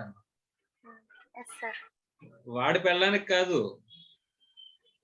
వాడి ఫ్రెండ్ భార్యకి వీడు ట్రాన్స్ఫర్ చేశాడు, వాడేమో వీడి భార్యకి చేశాడు. ఇప్పుడు క్లబ్బింగ్ అట్రాక్ట్ అవుద్ది అంతే కదా. బాగున్నాయేమో తెలివితేటలు. మన వాళ్ళు రూల్ ఏదైనా పెడితే రూల్ ని ఏం చేస్తారు? బైపాస్ చేసి దాన్ని క్రాస్ చేసి ఏదో ఒక లూప్ హోల్ ఎతికి కొత్త కొత్త ఇది రావడానికి కారణాలు అవుతున్నారమ్మా. Yes, act sir. అమెండ్మెంట్ అవ్వడానికి. అవును ఇక్కడ sir. Income transfer to the spouse అనేది వస్తుందా రాదా? రాదు సార్. వాడి స్పౌజ్ ట్రాన్స్ఫర్ లేదు, పక్కన స్పౌజ్ ట్రాన్స్ఫర్ చేసేటాడు. Yes sir. కాదమ్మా. సో కాబట్టి క్లబ్బింగ్ అట్రాక్ట్ అవ్వదు. అంటే వీళ్ళు ఏం తప్పించుకున్నారమ్మా? క్లబ్బింగ్ ని తప్పించుకుందాం అని చెప్పేసి అని అనుకున్నారు. Yes sir. వీళ్ళ తెలివితేటలకి ఎన్నాళ్ళమ్మా validity? 1 year sir. Right. So వీళ్ళ తెలివితేటలకి ఇప్పుడు చెక్ పెట్టే పాయింట్ ఇప్పుడు మనం చదవబోతున్నాం. చదవమ్మా. Cross transfers. A chain of transfers in form of gifts attracts clubbing provision. It is not necessary that there should be consideration in the technical sense. If there are two transactions and they are interconnected and part of the same transaction, it shall be considered to be a device for evasion of tax and therefore clubbing provisions shall be invoked. ఏం చెప్పాడమ్మా? అంటే వీళ్ళకి consideration technical sense లో మనం మాట్లాడుకోవాల్సిన అవసరం లేదు. అంటే ఇక్కడ ultimate గా వీడికి రావాల్సిన బెనిఫిట్ వస్తుందా రావట్లేదా? వీడు ఇవ్వాల్సిన వీడి స్పౌజ్ కి ఇద్దాం అనుకున్న అమౌంట్ వాడి దగ్గర నుంచి వీడికి వస్తుంది కదా. సో అదే అమౌంట్ వస్తున్నప్పుడు వాడికి అదే అమౌంట్ వాడికి వెళ్తుంది. అలా క్రాస్ ట్రాన్స్ఫర్ జరిగితే కనుక దాన్ని తీసుకొచ్చి ఏం చేస్తారంట, క్లబ్బింగ్ ప్రొవిజన్స్ అక్కడ కూడా అట్రాక్ట్ చేసి పడేస్తామని చెప్పేసి చెప్పారమ్మా. మీరు తెలివితేటలు చూపిస్తే నా తెలివితేటలు నేను చూపిస్తాను అంటున్నాడు. Clear? Clear sir. So this is section 64. ఏంటిది? Income of spouse. Yes sir. Next ఏంటమ్మా? Income of son's wife. Section 64(1). So అంటే భార్య అయిపోయింది, కోడలు. Yes sir. సన్స్ వైఫ్ అంటే కోడలే కదమ్మా. అవును సార్. డాటర్ హస్బెండ్ అనేది కానలేదు. డాటర్ మన చేతిలో ఉంటదా? No sir. డాటర్ వేరే ఇంటికి వెళ్ళిపోద్ది కదమ్మా. అవును సార్. ఓకే, డాటర్ హస్బెండ్ మన ఇంట్లో ఉంటాడా? ఉండడు సార్. కాబట్టి ఎవరు ఉంటారు? Sons wife. అవునా? సన్కి ఇన్కమ్ ఉంటది కాబట్టి సన్కి ట్రాన్స్ఫర్ చేయట్లా. ఎవరికి? సన్స్ వైఫ్ ట్రాన్స్ఫర్ చేస్తున్నావు. నా భార్యకి ట్రాన్స్ఫర్ చేస్తే నువ్వు ట్యాక్స్ చేస్తాను అంటున్నావు, నా కోడలికి ట్రాన్స్ఫర్ చేస్తే నువ్వు ఎలా అంటావు? అవునా? సో సెక్షన్ 64 వల్ల నెక్స్ట్ ఏమైంది? సెక్షన్ 64(1) వచ్చింది. నువ్వు ట్రాన్స్ఫర్ చేయి, నేను చూసుకుంటానని చెప్పి నెక్స్ట్ ప్రొవిజన్ ఇంట్రడ్యూస్ చేశాడు. ఏం చెప్పాడు? చదువమ్మా. In computing the total income of any individual, there shall be included all such income arising directly or indirectly to the son's wife from assets transferred by the individual otherwise than for adequate consideration. అమ్మా, sons wife దగ్గర ఒకే ఒక point ఉంటది, inadequate consideration ఒకటే, agreement live apart ఉండదు. Yes sir. Okay. So కోడలకు వీడు ఎడాకులు ఇవ్వలేడు, ఆ కొడుకు ఇవ్వగలడు. అర్థమైందమ్మా? అందుకోసమే కేవలం అగ్రిమెంట్ లివ్ అపార్ట్ అనేది లేకుండా అడిక్వేట్ కన్సిడరేషన్ కి లేకుండా ఉంటే అని చెప్పేసి అని అంటున్నాడు. సో కోడల దగ్గర నుంచి కూడా నేను అడిక్వేట్ కన్సిడరేషన్ తీసుకున్నాను అనుకో, అప్పుడు ఇది క్లబ్బింగ్ అట్రాక్ట్ అవుతుందా? క్లబ్బింగ్ అట్రాక్ట్ అవ్వదు sir. Right. Next. Again, in computing the total income of any individual, either directly or indirectly, there shall be included all such income arising directly or indirectly to any person or association of persons from assets transferred otherwise than for adequate consideration to the extent to which the income from such assets is for the immediate or deferred benefit of the son's wife. So same. Sons wife అంటే spouse place లో Sons wife అని పెట్టాడు అంతే. అంటే ఏదైనా asset transfer చేయడం కానీ లేకపోతే ఇన్కమ్ అనేది కానీ సో ఇమీడియట్ బెనిఫిట్ ఎవరికి వచ్చేలాగా, సన్స్ వైఫ్ కి వచ్చేలాగా మనం ఏదైనా చెక్ చేసినట్లయితే మన ఇన్అడిక్వేట్ కన్సిడరేషన్ తీసుకుని ఆ బెనిఫిట్ అనేది రిమైనింగ్ అమౌంట్ అనేది సన్స్ వైఫ్ కి వచ్చేలాగా చేస్తే కనుక దాన్ని ఏమంటున్నాడమ్మా? క్లబ్బింగ్ అట్రాక్ట్ అయిపోద్ది అంటున్నాడు. Okay. So okay, some common points అన్ని చెప్తున్నాడు, అవి కూడా చదవమ్మా. Where the assets transferred by an individual to his spouse or son's wife are invested by the transferee in any business not being as capital contribution in a firm, proportionate income arising to the transferee attributable to such investment, and in the nature of capital contribution in a firm, any interest receivable by the transferee attributable to such investment shall be included in the total income of the individual. ఇక్కడ For this purpose, మన దగ్గర నుంచి డబ్బులు గాని ఇక్కడ ఏమైందమ్మా in any business investment అనేది వచ్చింది అనుకోమ్మా, వైఫ్ పేరు మీద కానీ సన్స్ వైఫ్ పేరు మీద కానీ మనం ఏం చేస్తామంటే ఒక ఫర్మ్ లో ఇన్వెస్ట్మెంట్ పెట్టామంట, దాని Yes, నుంచి sir. వచ్చిన ఇన్కమ్ తీసుకొచ్చి మళ్ళీ ఏం చేస్తారమ్మా, club చేస్తారు సార్. ఒకవేళ క్యాపిటల్ కాంట్రిబ్యూషన్ మీద వచ్చిన ప్రాఫిట్ కాకుండా క్యాపిటల్ కాంట్రిబ్యూషన్ మీద వచ్చిన ఇంట్రెస్ట్ ఉందనుకో, ఇంట్రెస్ట్ ని కూడా ఏం చేస్తారంట, ఇన్కమ్ లో యాడ్ క్యాపిటల్ మందే కాబట్టి దాని మీద వచ్చిన ఇంట్రెస్ట్ ఇన్కమ్ అవ్వచ్చు, దాని మీద వచ్చిన ప్రాఫిట్ అవ్వచ్చు, ఏదైనా సరే మన చేతిలోనే ఇన్కమ్ కింద ఇంక్లూడ్ చేస్తారమ్మా. Yes, sir. Okay, next. For this purpose, the proportion shall be with reference to the value of investment aforesaid as on the first day of the previous year to the total investment in the business by the transferee as on that date. So ఇక్కడ ఏం చేస్తారంటే మా proportionate amount calculate చేస్తారంటే value of the investment aforesaid on the first day of the previous year, first day of the previous year కి investment ఎంత ఉంది to the total investment in the business by the transferee. అంటే ఇప్పుడు నా కోడలు తను కూడా కొంత డబ్బులు, తన సొంత డబ్బులు కొంత ఇన్వెస్ట్ చేసింది, నేను ఇచ్చిన డబ్బులు కూడా కొంత ఇన్వెస్ట్ చేస్తుంది ఒక ఫర్మ్ లో. Yes, sir. దాని నుంచి వచ్చిన ఇన్కమ్ మీద ఎలా ట్యాక్స్ చేస్తారమ్మా, తను సంపాదించుకునే అమౌంట్ ఇన్వెస్ట్ చేసింది కాబట్టి ఆ ప్రపోర్షన్ వరకు తన చేతిలో ట్యాక్స్ ఇవ్వాలి కదా. అవును సార్. సో అందుకని ఆ ప్రపోర్షనేట్ అనేది ఏ రోజున తీసుకుంటారంట, first day of the previous year ఉన్న దానికి తీసుకుంటారంట. Yes, sir. Clear? Clear, sir. Right. ఆ రోజున్న first day of the previous year కి తన ఇన్వెస్ట్మెంట్ ఎంత ఉంది, మన ఇన్వెస్ట్మెంట్ ఎంత ఉంది, ఆ ప్రపోర్షన్ తీసి ఆ ప్రపోర్షన్ అనేది వచ్చిన ఇన్కమ్ మీద ప్రపోర్షన్ అనేది ఇక్కడ క్యాలిక్యులేట్ చేస్తారు, ఆ ప్రపోర్షన్ మీద మనం క్యాలిక్యులేట్ చేసుకుని తీసుకుంటారంట Yes, proportion. sir. Yes, sir. అర్థమైందమ్మా? అర్థమైంది సార్. రైట్. సో 64(1) కూడా అయిపోయింది.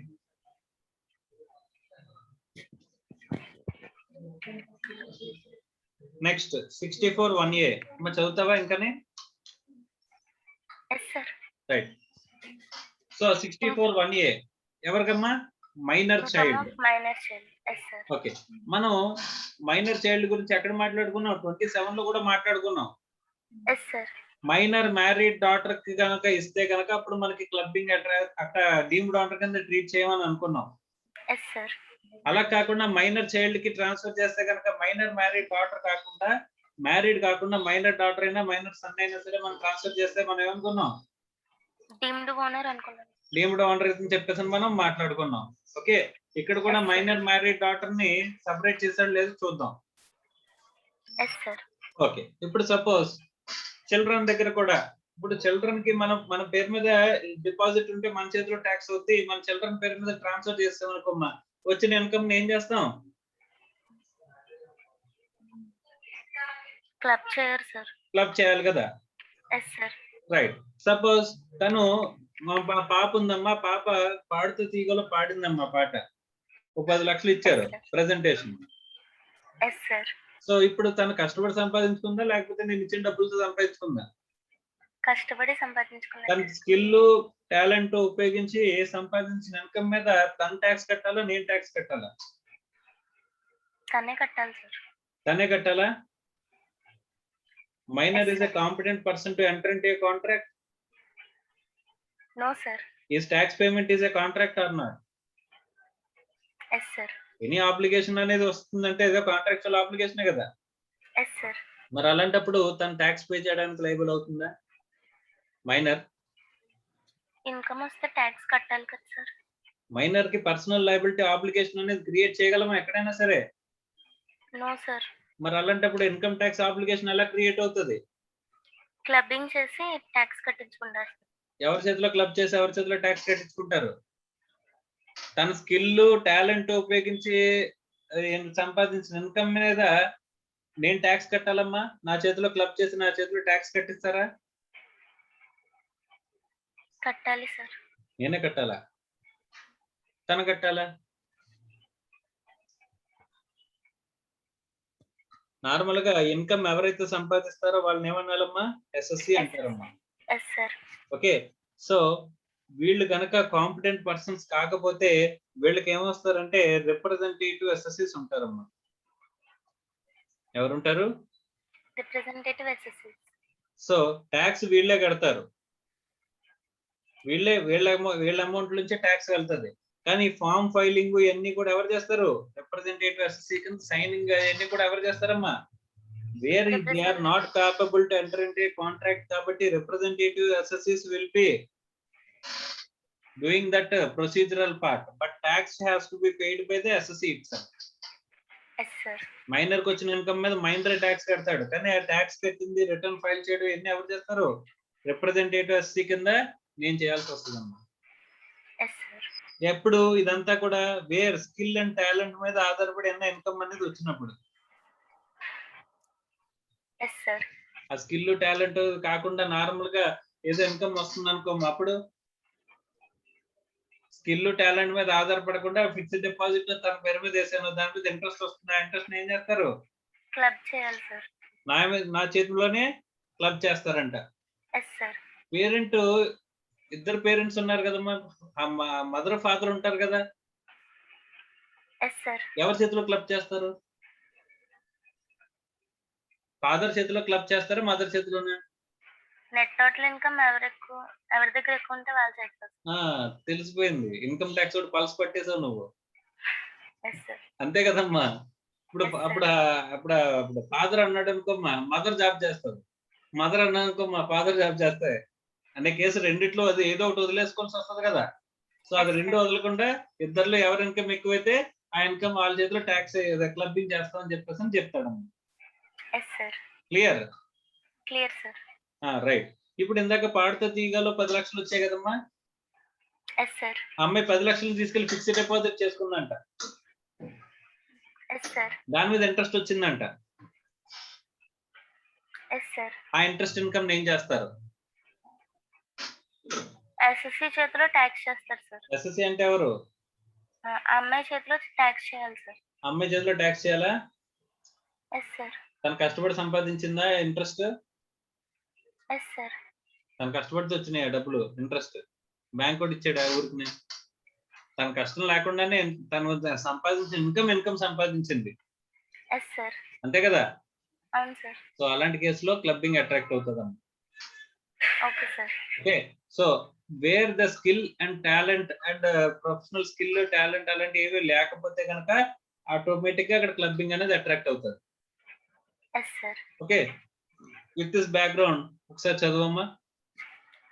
In computing the total income of any individual, there shall be included all such income as arises or accrues to his minor child. Therefore, the income of minor child shall be clubbed in the hands of either of his or her parents. Okay. ఇక్కడ computing of the total income of individual, there shall be included all such incomes arises incomes as arises or accrues to a minor child. Minor child కి వచ్చిన ప్రతి income ని చేస్తే ఏం చేస్తారంట? Include చేస్తారంట. ఎవరి చేతిలో? ఎయిదర్ ఆఫ్ ది పేరెంట్స్ చేతిలో క్లబ్ చేస్తారంట. మ్యారేజ్ ఎగ్జిస్ట్ అయి ఉంటే ఒకలాగా, మ్యారేజ్ ఎగ్జిస్ట్ అయి లేకపోతే ఒకలాగానమ్మా. మ్యారేజ్ ఎగ్జిస్ట్ అయి ఉందనుకో, ఇద్దరులో ఎవరి దగ్గర ఇంక్లూడ్ చేయాలని చూస్తాం. మ్యారేజ్ ఎగ్జిస్ట్ అయి లేదనుకోమ్మా, ఎవరి కస్టడీలో పాప ఉన్నదో చూసుకుని వాళ్ళ చేతిలో మనం ఏం చేస్తాం? క్లబ్బింగ్ అనేది చేస్తాం. Okay sir. ఓకే, చదువమ్మా next point. Where the marriage of the parents subsists, the income of the minor child shall be included with the income of the parent whose total income, excluding the income to be clubbed, is greater. In a case, yes sir. Next.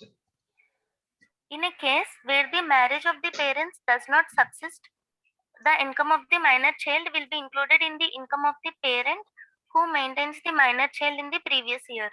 Once clubbing of minor's income is done with that of one parent, it will not be clubbed with the other parent unless the assessing officer is satisfied after giving the other parent an opportunity to be heard that it is necessary to do so. ఒకసారి ఒక parent income లో include చేస్తే ఇంకో parent income లో include చేయరు. Yes sir. Okay, right. Next. Child in relation to an individual includes a stepchild as an adopted child of that individual, section 215b.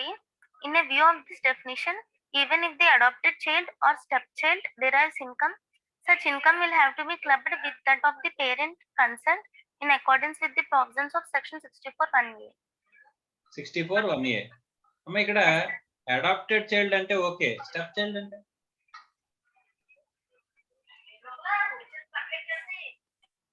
So step child కి సంబంధించి step child అంటేనమ్మా ఇప్పుడు నీకు శిఖర్ ధావన్ తెలుసా?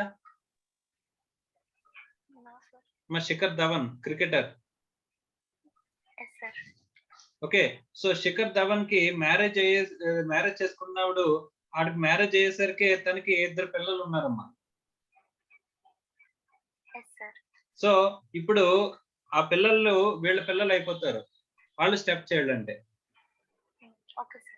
Okay, so అలా step child కానీ adapted child కానీ ఎలాగైనా సరే మనకి ఆ పిల్లల్ని కూడా ఇందులోకి తీసుకుని క్లబ్బింగ్ అనేది ప్రొవిజన్స్ అట్రాక్ట్ చేస్తారంట. Yes, sir. Next, In case of an individual being the parent of the minor child referred to under section 64(1)(a), any income of the minor child to the extent clubbed or rupees 1500 in respect of each such minor child, whichever is less, shall be exempt. Section 1032. Okay, ఇక్కడ very very important అమ్మా. Section 1032 ప్రకారం exemption గురించి చెప్తున్నాడమ్మా. ఎంత మంది minor child's యొక్క income ని దాంట్లో club చేస్తున్నారో ఒక్కొక్క చైల్డ్ కి ఎంత తగ్గిస్తాడంటమ్మా, 1500 వరకు ఇన్కమ్ క్లబ్ చేస్తుంది కానీ లేదా 1500 కానీ, రెండిట్లో ఏది తక్కువ అయితే అది Yes, sir. ఏం చేస్తాడంటే ఎగ్జామ్ చేస్తాడంట. సపోజ్ నీ దగ్గర ఒక మైనర్ చైల్డ్ ఇన్కమ్ 1000 రూపాయలు యాడ్ అవుతుంది అనుకోమ్మా, అప్పుడు ఎంత తీసుకుంటాడు? 1500 or 1000 తీసుకుంటాడు. ఇంకొక మైనర్ చైల్డ్ కి 3000 అవుతుంది అనుకోమ్మా, 3000 or 1500 ఎంత వరకు? 1500. Yes, sir. నీకు ఎగ్జామ్షన్ ఇస్తాడంట. Yes, sir. ఎంతమంది చిల్డ్రన్? మాక్సిమం 2 చిల్డ్రన్ 3 చిల్డ్రన్, అలాంటి రెస్ట్రిక్షన్ పెట్టాడు ఇక్కడ. చెప్పలేదు సార్. సో ఎంతమందికి ఇన్కమ్ ఇంక్లూడ్ అయితే అంతమందికి సంబంధించింది 1500 చొప్పున తగ్గుకుంటూ వస్తుందమ్మా. ఈచ్ సచ్ మైనర్ చైల్డ్ అంటున్నాడు. అలా ఎంతమంది ఇన్కమ్ అనేది నేను ఇంక్లూడ్ చేసుకోవచ్చు, క్లబ్ చేసుకోవచ్చు. ఎంతమంది ఉంటే అంతమంది ఇన్కమ్ క్లబ్బింగ్ అవుతుంది. అందులోంచి ఏం మైనస్ అవుతుందమ్మా? ఈచ్ చైల్డ్ కి 1500 చొప్పున మైనస్ అవుతుంది. Next, income to a minor by way of winning from lottery etc. exemption under section 1032 cannot be availed by virtue of restrictions placed under section 58(4). మనకి casual income వచ్చింది. మా పాప పేరు మీద ఒక లాటరీ టికెట్ కొంటే లాటరీలో 10 కోట్లు వచ్చిందమ్మా. yes sir. అందులోంచి 1500 తగ్గించుకోవచ్చా? తగ్గించుకోవచ్చు. క్యాజువల్ ఇన్కమ్ లోంచి ఏ విధమైన ఎక్స్పెండిచర్ రాదు అని చెప్పేసి మనం మాట్లాడుకున్న సెక్షన్ 58(4) లో. yes sir. అందుకని ఏ విధమైన ఎగ్జామ్షన్ రాదా? 10 కోట్లు ఎవరి చేతిలో ట్యాక్స్ అవుతుంది? ఫాదర్ చేతిలో సార్. ఫాదర్ ఆర్ మదర్, ఎవరైతే వాళ్ళ ఇన్కమ్ ఎక్కువ ఉందో వాళ్ళ చేతిలో ట్యాక్స్ అవుతుందమ్మా. yes sir. Clear sir. Next, clubbing of income does not arise when the minor attains majority. In computation, the total income of any individual, income arising to any trust from assets transferred otherwise than for adequate consideration to the extent to which the income from such assets is for the immediate or deferred benefit of the beneficiaries, being minor child of the assessee, shall not be clubbed. If the trust stipulates that income of such trust is to be used for the benefit of beneficiaries only after they attain majority. ఇక్కడ ఏమంటున్నాడమ్మా, once majority వస్తే కనుక అప్పుడు ఈ clubbing అనేది ఆపేస్తామంట. yes sir. Okay, so in computing total income of any individual, income arising to any trust from the assets transferred otherwise than for adequate consideration to the extent of such income from such assets is for the immediate benefit ఎవరికంట? Beneficiaries. Okay, yes sir. Minor child of the assessees కి shall not be clubbed అంట. అంటే మనం ఒక trust కి transfer చేసి దాని నుంచి బెనిఫిట్ వచ్చేలాగా వెళ్తున్న అక్కడ other than vice for adequate consideration transfer చేసి ఆ బెనిఫిట్ అనేది ఆ పిల్లలకి వెళ్ళేలాగా పెట్టామనుకో అప్పుడు క్లబ్బింగ్ అనేది అట్రాక్ట్ అవుదంట. yes sir. Okay, next, since section 64(1)(a) does not exclude minor married daughters, even income arising to minor married daughters would be clubbed. Very very important. Section 27 లో ఎవరు ఉన్నారమ్మా? మైనర్ మ్యారీడ్ డాటర్ ఉన్నది, కానీ ఇక్కడ minor married daughter అనేది లేదు. Section 64(1)(a) లో ఎక్కడైనా మైనర్ మ్యారీడ్ డాటర్ ఎక్స్క్లూడ్ చేస్తున్నావు నువ్వు చెప్పాడా? చెప్పలేదు సార్. కానీ సెక్షన్ 27 లో మాత్రం డీమ్డ్ ఓనర్ కేసులో మైనర్ మ్యారిటోట్ ఎక్స్క్లూడ్ చేయాలి. చెప్పాడు అక్కడ. సెక్షన్ 27 లో చెప్పాడు కదా. Yes sir.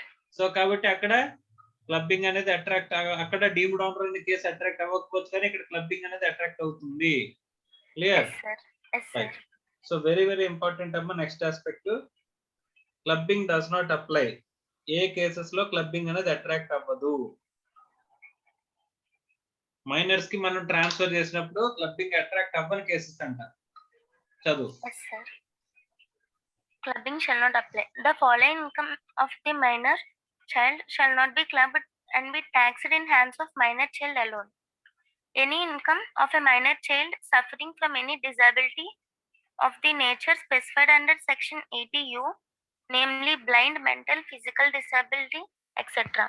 ఒక నిమిషం అమ్మా. సెక్షన్ 80U అంటే చాప్టర్ 68 డిడక్షన్స్ లో లాస్ట్ డిడక్షన్ గురించి అమ్మ మాట్లాడేది. ఆ డిడక్షన్స్ లో ఎవరికి వస్తుంది అంటే కనుక physically disabled persons. Yes, okay, sir. Physically challenged persons ఉంటారు కదమ్మా. Yes, sir. ఆ ఫిజికల్లీ ఛాలెంజ్డ్ పర్సన్స్ కనుక చిల్డ్రన్ ఫిజికల్లీ డిజేబుల్డ్ పర్సన్స్ ఉన్నారు అనుకుంటే కనుక వాళ్ళకి ఏదైనా ఇన్కమ్ వస్తుంటే కనుక ఆ ఇన్కమ్ ని క్లబ్బింగ్ చేయరంట. అది ఈవెన్ దో మనం ట్రాన్స్ఫర్ చేసిన అసెట్, ఇప్పుడు డిపాజిట్ 10 లక్షలు ట్రాన్స్ఫర్ చేస్తే వాళ్ళకి దాని మీద ఇంట్రెస్ట్ వస్తుంది, దాన్ని కూడా ఏం చేయరంట, క్లబ్బింగ్ అనేది చేయరంట. ఎందుకంటే వాళ్ళు ఫిజికల్లీ డిజేబుల్డ్ పర్సన్స్ అని చెప్పేసి చెప్తున్నాడు. Yes, sir. దాని మీద ఎవరు ట్యాక్స్ కట్టాలి? ఆ ఫిజికల్లీ డిజేబుల్డ్ పర్సన్స్ ట్యాక్స్ కడతారు. Yes, sir. Next, Such income which accrues or arises to the minor on account of any manual work done by him. So వాళ్ళు పని చేసిన దాని మీద వచ్చిన ఇన్కమ్ మీద, Yes, sir. వాళ్ళు వర్క్ చేసి ఇన్కమ్ సంపాదిస్తే వచ్చిన ఇన్కమ్ మీద అని చెప్పేసి అంటున్నాడమ్మా. Yes, sir. మనం ఎక్కడైనా సరే మైనర్స్ కి సెపరేట్ స్లాబ్స్ అయినా చూసామా? చిన్నపిల్లలకి లేదు సార్. మన ఇన్కమ్ ట్యాక్స్ లో ఎక్కడైనా చిన్నపిల్లలకి స్లాబ్లు వేరు అని చెప్పేసి నేను ఇచ్చాడు స్లాబ్స్. ఇవ్వలేదు సార్. సో వాళ్ళు ఆటలు అట్టుకుండా అయినా సరే ట్యాక్స్ దగ్గరకు వచ్చేసరికి వాళ్ళు కూడా మనతో సమానమే. Yes, sir. Right, next. Such income which accrues or arises to the minor on account of any activity involving application of his skill, talent, or specified knowledge and experience. కౌన్ బనేగా కరోడ్పతిలో పార్టిసిపేట్ చేస్తుంది మా పాప. అంటే ₹1,00,00,000 సంపాదించింది. ఇప్పుడు ఇదేమవుతుంది? Tax అవుతుంది సార్. ఎవరి చేతిలో ట్యాక్స్ అవుతుంది? మైనర్ చైల్డ్ చేతిలోనే ట్యాక్స్ అవుతుంది. Yes, sir. ఆ ₹1,00,00,000 తీసుకెళ్లి మనకి ఏం చేస్తారమ్మా? ₹1,00,00,000 మీద మనం తీసుకెళ్లి ఫిక్స్డ్ డిపాజిట్ చేస్తే దాని మీద ఇంట్రెస్ట్ వస్తుంది. ఆ ఇంట్రెస్ట్ అనేది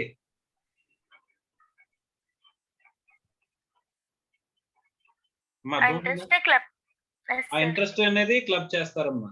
అవునా? Right, next. Even though income derived by the minor from manual work or from any activity involving skill and talent cannot be clubbed, there is no provision to avoid clubbing of income earned on investment made out of such income. ఆ income ని investment కింద మార్చి దాని మీద earn చేసే income మీద clubbing attract అవ్వదని ఎక్కడా లేదు అని అన్నాడు.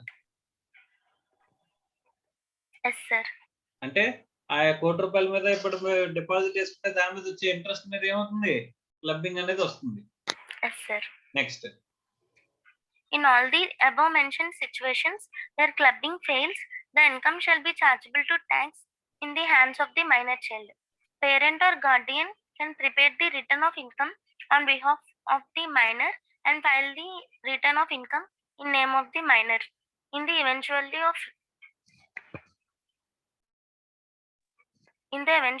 of return of income being prepared in the name of the minor, all the deductions or exemptions available for an individual shall equally apply for such minor child, including basic exemption of rupees 2,50,000.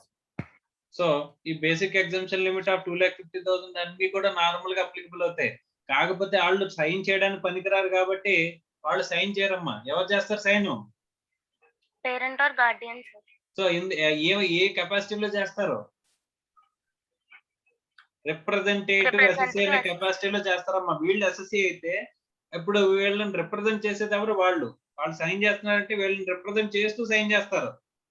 Yes, sir. కాబట్టి వాళ్ళు ఏమవుతారమ్మా representative assessee basis లో tax return file చేస్తారు. కానీ tax కట్టాల్సిన obligation ఎవరిది? Minor. Minor. Yes, so sir. Remaining principles అన్ని కూడా ట్యాక్స్ క్యాలిక్యులేషన్ ప్రిన్సిపల్స్ అన్ని కూడా సేమ్ గా ఉంటాయా మారిపోతాయా? Same. సేమ్, ఏవి మార్పులు ఉండవు. Yes, clear? sir. Clear, sir. So ఈ అన్నిటిని కూడా ఈ పైన చెప్పినవన్నిటిని కూడా ఒక టేబుల్ రూపంలో ఇచ్చాడు అంతేనమ్మా. So nothing more than that. Okay, Yes, sir.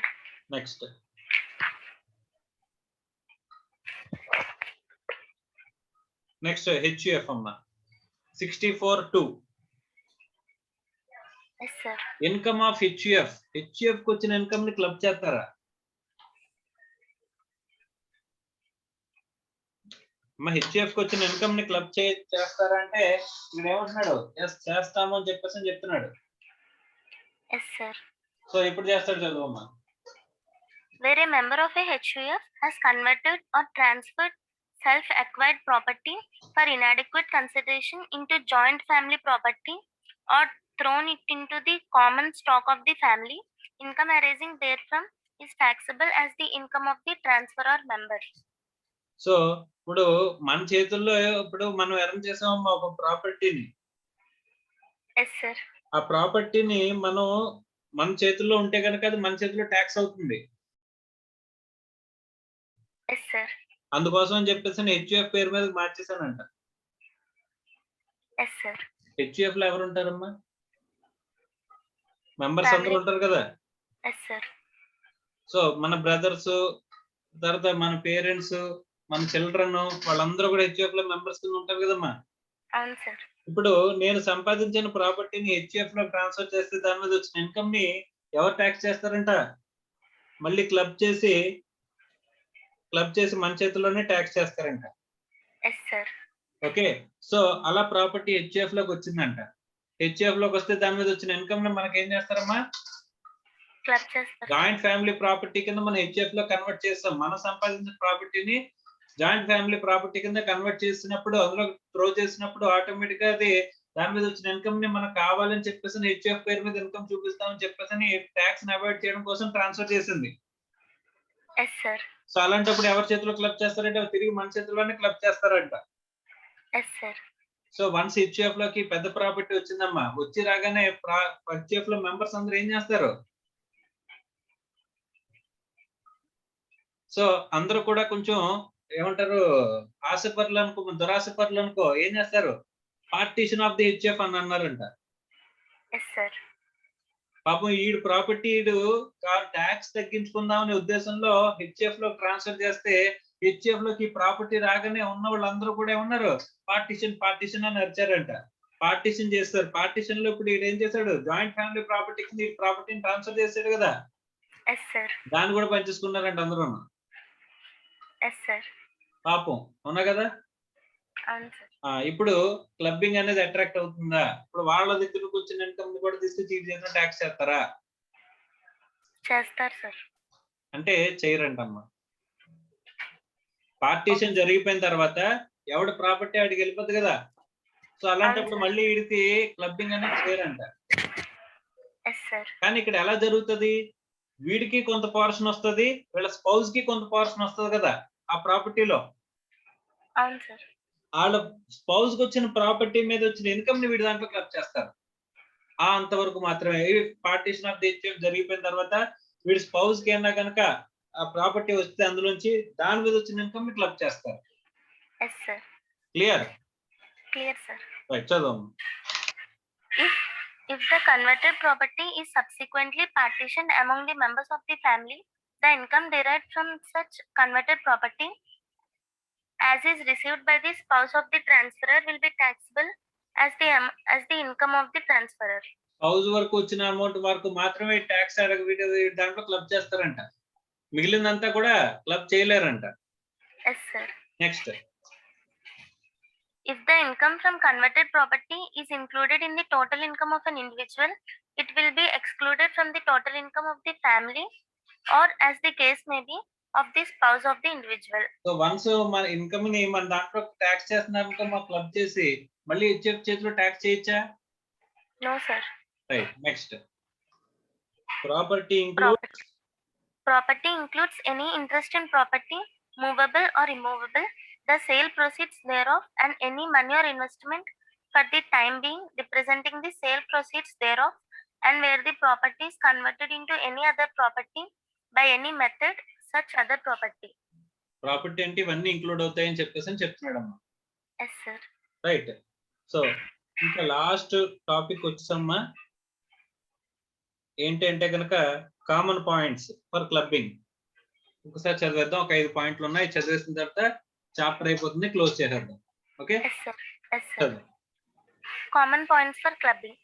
Clubbing provisions shall be applied only where there is a transaction of gift. In case the money is lent to the other person, spouse or HUF as the case may be, which creates lender-borrower relationship, it is not a transaction and subject matter of transfer. మనం loan కనుక ఇచ్చినట్టు చూపించాం అనుకోమ్మా, amount ఇచ్చాం కానీ loan అని చెప్పామనుకో, అప్పుడు clubbing attract అవ్వదు. The nature of transaction మారిపోతుంది. ఆ డబ్బులు తీసుకుని వాళ్ళు ఇన్వెస్ట్ చేసుకున్నారు. నా వైఫ్ నా దగ్గర నుంచి డబ్బులు అప్పు తీసుకుని తను ఇన్వెస్ట్ చేసుకుంది, నాకు ఇంట్రెస్ట్ పే చేస్తుంది. అప్పుడు that will not be attracted for clubbing. Clear? Clear, sir. Next. Natural love and affection may be a good consideration, but that would not be adequate consideration for the purpose of section 64(1). మనకి agreements without consideration are void అని చెప్పేసి మనకి contract act లో section 25 అనేది ఉంటుందమ్మా, Indian contract act లో. So దానికి exceptions లో నేచురల్ లవ్ అండ్ అఫెక్షన్ అని ఒకటి ఉంటది. సో అది గుడ్ కన్సిడరేషనే కానీ యాడిక్వేట్ కన్సిడరేషన్ కాదు. కానీ ఇక్కడ మనకు కావాల్సింది ఏంటి? Adequate consideration. సార్ నీ భార్యకి ఎందుకు ఇచ్చావు నువ్వు అసెట్ అంటే, సార్ నా భార్యకి నా నేచురల్ లవ్ అండ్ అఫెక్షన్ మీద ఇచ్చాను సార్ నేను చెప్పేసి అంటున్నావు. సో అది గుడ్ కన్సిడరేషన్ కానీ యాడిక్వేట్ కన్సిడరేషన్ కాదు. కాబట్టి ఇక్కడ క్లబ్బింగ్ అనేది స్టిల్ అట్రాక్ట్ అవుతుందని చెప్పేసి అంటున్నాడు సుప్రీం కోర్ట్ జడ్జిమెంట్. సో మన వాళ్ళు ఎలాగోలాగా తప్పించుకోవడానికి ట్రై చేస్తారు కదమ్మా, అలా ఒక ట్రైల్ వేశారు. నేచురల్ లవ్ అండ్ అఫెక్షన్ అని కాంట్రాక్ట్ యాక్ట్ లో ఉంది సార్, ఆ కాంట్రాక్ట్ యాక్ట్ లో చెప్పిన నేచురల్ లవ్ అండ్ అఫెక్షన్ ఇక్కడ అప్లై చేస్తాను సార్ నేను చెప్తాను, ఇది కన్సిడరేషన్ కింద తీసుకుంటాను సార్ అని చెప్పేసి కుదురుతుందని చెప్పాడా? No sir. అర్థమైందమ్మా? అర్థమైంది sir. Right. Next. If the asset transferred is sold by the transferee, then capital gain arising on such sale shall be treated as income arising from the asset transferred for the purpose of section 64(1) and therefore requires to be clubbed. ఏం చేస్తున్నారమ్మా, మనం transfer చేసి ఎవరికైతే transfer చేసామో వాళ్ళు అమ్మేశారంట వేరే వాడికి. అమ్మేస్తే అక్కడ capital gain వస్తుంది కదా. ఇప్పుడు నా స్పౌజ్ కి నేను అసెట్ ట్రాన్స్ఫర్ చేస్తే స్పౌజ్ అసెట్ ని అమ్మేసిందంట. అలాంటప్పుడు దాని మీద వచ్చింది ఇన్కమే కాదు క్యాపిటల్ గెయిన్ కూడా నా చేతిలోనే క్లబ్ అవుతుందంట. అర్థమైందా? ఆ అసెట్ మీద ఇన్కమ్ ఎర్న్ చేయడం కదా, అసెట్ ని అమ్మేస్తే దాని మీద వచ్చిన ఇన్కమ్ కూడా అంటే క్యాపిటల్ గెయిన్స్ కూడా నా చేతిలోనే ట్యాక్స్ అవుతుంది, క్లబ్ చేసేయాలి అని చెప్పేసి అంటున్నాడు. Next. Income for clubbing purposes includes loss. ఇది ఆల్రెడీ మనం స్టార్టింగ్ లోనే చూసాం. Next. Section 60-65 of the Act provides for clubbing of income in the hands of the transferor under different situations. It needs mention that income which is subject matter of clubbing shall first be computed in the hands of the transferee recipient as if it is the income of the recipient under the appropriate head of income, after availing all permissible exemptions, allowances, deductions, etc. applicable under the relevant head which it falls. Income so computed under the relevant head shall be included in the total income of the transferor under the same head of income. ఇక్కడ ఏం చెప్తున్నాడంటేనమ్మా, ఇప్పుడు తనకి clubbing అనేది చేసే ముందు ఏం చేయాలంట, ఇప్పుడు అదే ఇన్కమ్ తన చేతిలో కనుక ఇప్పుడు స్పౌజ్ కి ఏదో ఇప్పుడు డిపాజిట్ ట్రాన్స్ఫర్ చేశానమ్మా, డిపాజిట్ మీద మనకి ఏమొస్తుంది? ఇంట్రెస్ట్ వస్తుంది. She has done a post office deposit suppose. So post office deposits మీద ఇంట్రెస్ట్ ఇన్కమ్ అనేది వస్తే ఇంట్రెస్ట్ మీద కొంతవరకు 7,000 ఏదో మొత్తానికి 3,500 డిడక్షన్ వస్తుందమ్మా. ఆ డిడక్షన్ అది తీసేసిన తర్వాత ఎంతైతే నెట్ ఇన్కమ్ నిజంగా అమ్మాయి చేతిలో తన చేతిలో ట్యాక్స్ అవుతుందో ఆ అమౌంట్ ని తీసుకొచ్చి ఏ హెడ్ ఆఫ్ ఇన్కమ్ లో అమ్మాయి చేతిలో ట్యాక్స్ అవుతుందని ఇంక్లూడ్ చేస్తున్నావు అదే హెడ్ ఆఫ్ ఇన్కమ్ లో నా చేతిలో ఇంక్లూడ్ చేస్తారంట. ఓకే అంటే net of deductions, net of exemptions అన్ని తీసేసిన తర్వాత క్యాలిక్యులేషన్స్ అన్ని చేసేసిన తర్వాత ఏదైతే ఇన్కమ్ నెట్ గా మనకి ట్యాక్స్ అవుతుందో ఆ నెట్ ఇన్కమ్ ని తీసుకొచ్చి నా చేతిలో ట్యాక్స్ చేయాలంట. క్యాలిక్యులేషన్ అంతా ఎక్కడ చేయాలి? తన చేతిలో చేయాలి. ఆ ట్యాక్స్ క్యాలిక్యులేషన్ అంతా చేసిన తర్వాత నెట్ అమౌంట్ ఏదైతే ట్యాక్సిబుల్ అవుతుందో ఆ నెట్ ట్యాక్సిబుల్ ఇన్కమ్ ని ఆ ఏ హెడ్ ఆఫ్ ఇన్కమ్ లో అక్కడ చూపించారో అదే హెడ్ ఆఫ్ ఇన్కమ్ లో ఇక్కడ మనం చూపించుకుని ట్యాక్స్ కట్టాలంట. క్లబ్బింగ్ అర్థమైందా? మనం క్లారిటీగా చేయాలి. ఎందుకంటే రిసిపియంట్ చేతుల్లో డబ్బులు రిసీవ్ చేసుకుంటున్న వాళ్ళ చేతుల్లో మొత్తం క్యాలిక్యులేషన్స్ అంతా అల్టిమేట్ గా చేసి ఆ చేసిన నెట్ ఇన్కమ్ అనేది తీసుకొచ్చి నా దాంట్లో ఇంక్లూడ్ చేసేసి ఏ హెడ్ ఆఫ్ ఇన్కమ్ లో తన చేతిలో ఇంక్లూడ్ చేద్దాం అనుకుంటున్నా అదర్ సోర్సెస్ అనుకో అదర్ సోర్సెస్ లోనే నా దాంట్లో కూడా ఇంక్లూడ్ చేసేసి అదే అమౌంట్ ట్యాక్స్ చేసేయాలి. క్యాపిటల్ గెయిన్స్ వచ్చింది. క్యాపిటల్ గెయిన్స్ లో ఈ indexed cost of acquisition, indexed cost of improvement ఇవన్నీ తీసేసాం. తీసేసిన తర్వాత నెట్ క్యాపిటల్ గెయిన్ ఎగ్జామ్షన్స్ ఉన్నాయి, ఎగ్జామ్షన్స్ కూడా తీసేసాం. నెట్ ట్యాక్సిబుల్ క్యాపిటల్ గెయిన్ వస్తుంది. ఆ నెట్ ట్యాక్సిబుల్ క్యాపిటల్ గెయిన్ అనేది తన క్యాపిటల్ గెయిన్ అనే హెడ్ లో చూపిస్తాం. అదే అమౌంట్ ని తీసుకొచ్చి నా దాంట్లో ఇంక్లూడ్ చేయాలి. Full value of the consideration తీసుకొచ్చి ట్యాక్స్ అంతా క్యాలిక్యులేట్ చేయడం నా దాంట్లో చేయకూడదు. అర్థమైంది? ఇన్కమ్ అంతా క్యాలిక్యులేట్ చేయడం నా దాంట్లో చేయకూడదు. ఇన్కమ్ అంతా తన చేతిలో నెట్ ఇన్కమ్ ట్యాక్సిబుల్ క్యాలిక్యులేషన్ చేసేసి ఆ క్యాపిటల్ గెయిన్ అనే పోర్షన్ అంటే ట్యాక్సబుల్ క్యాపిటల్ గెయిన్ అనే పోర్షన్ తీసుకొచ్చి నా చేతిలో ట్యాక్స్ చేయాలన్నమాట క్యాపిటల్ గెయిన్స్ లో. Clear? So this is with respect to clubbing of income. అర్థమైందా? సో ఇక్కడ ప్రాబ్లమ్స్ ఏవైతే ఉన్నాయో ఆ ప్రాబ్లమ్స్ అనేవి మీరు చేసుకోండి అమ్మా. సో ఇక్కడితో క్లబ్బింగ్ అనేది కంప్లీట్ అయింది. రైట్ అమ్మా, జస్ట్ 1 minute.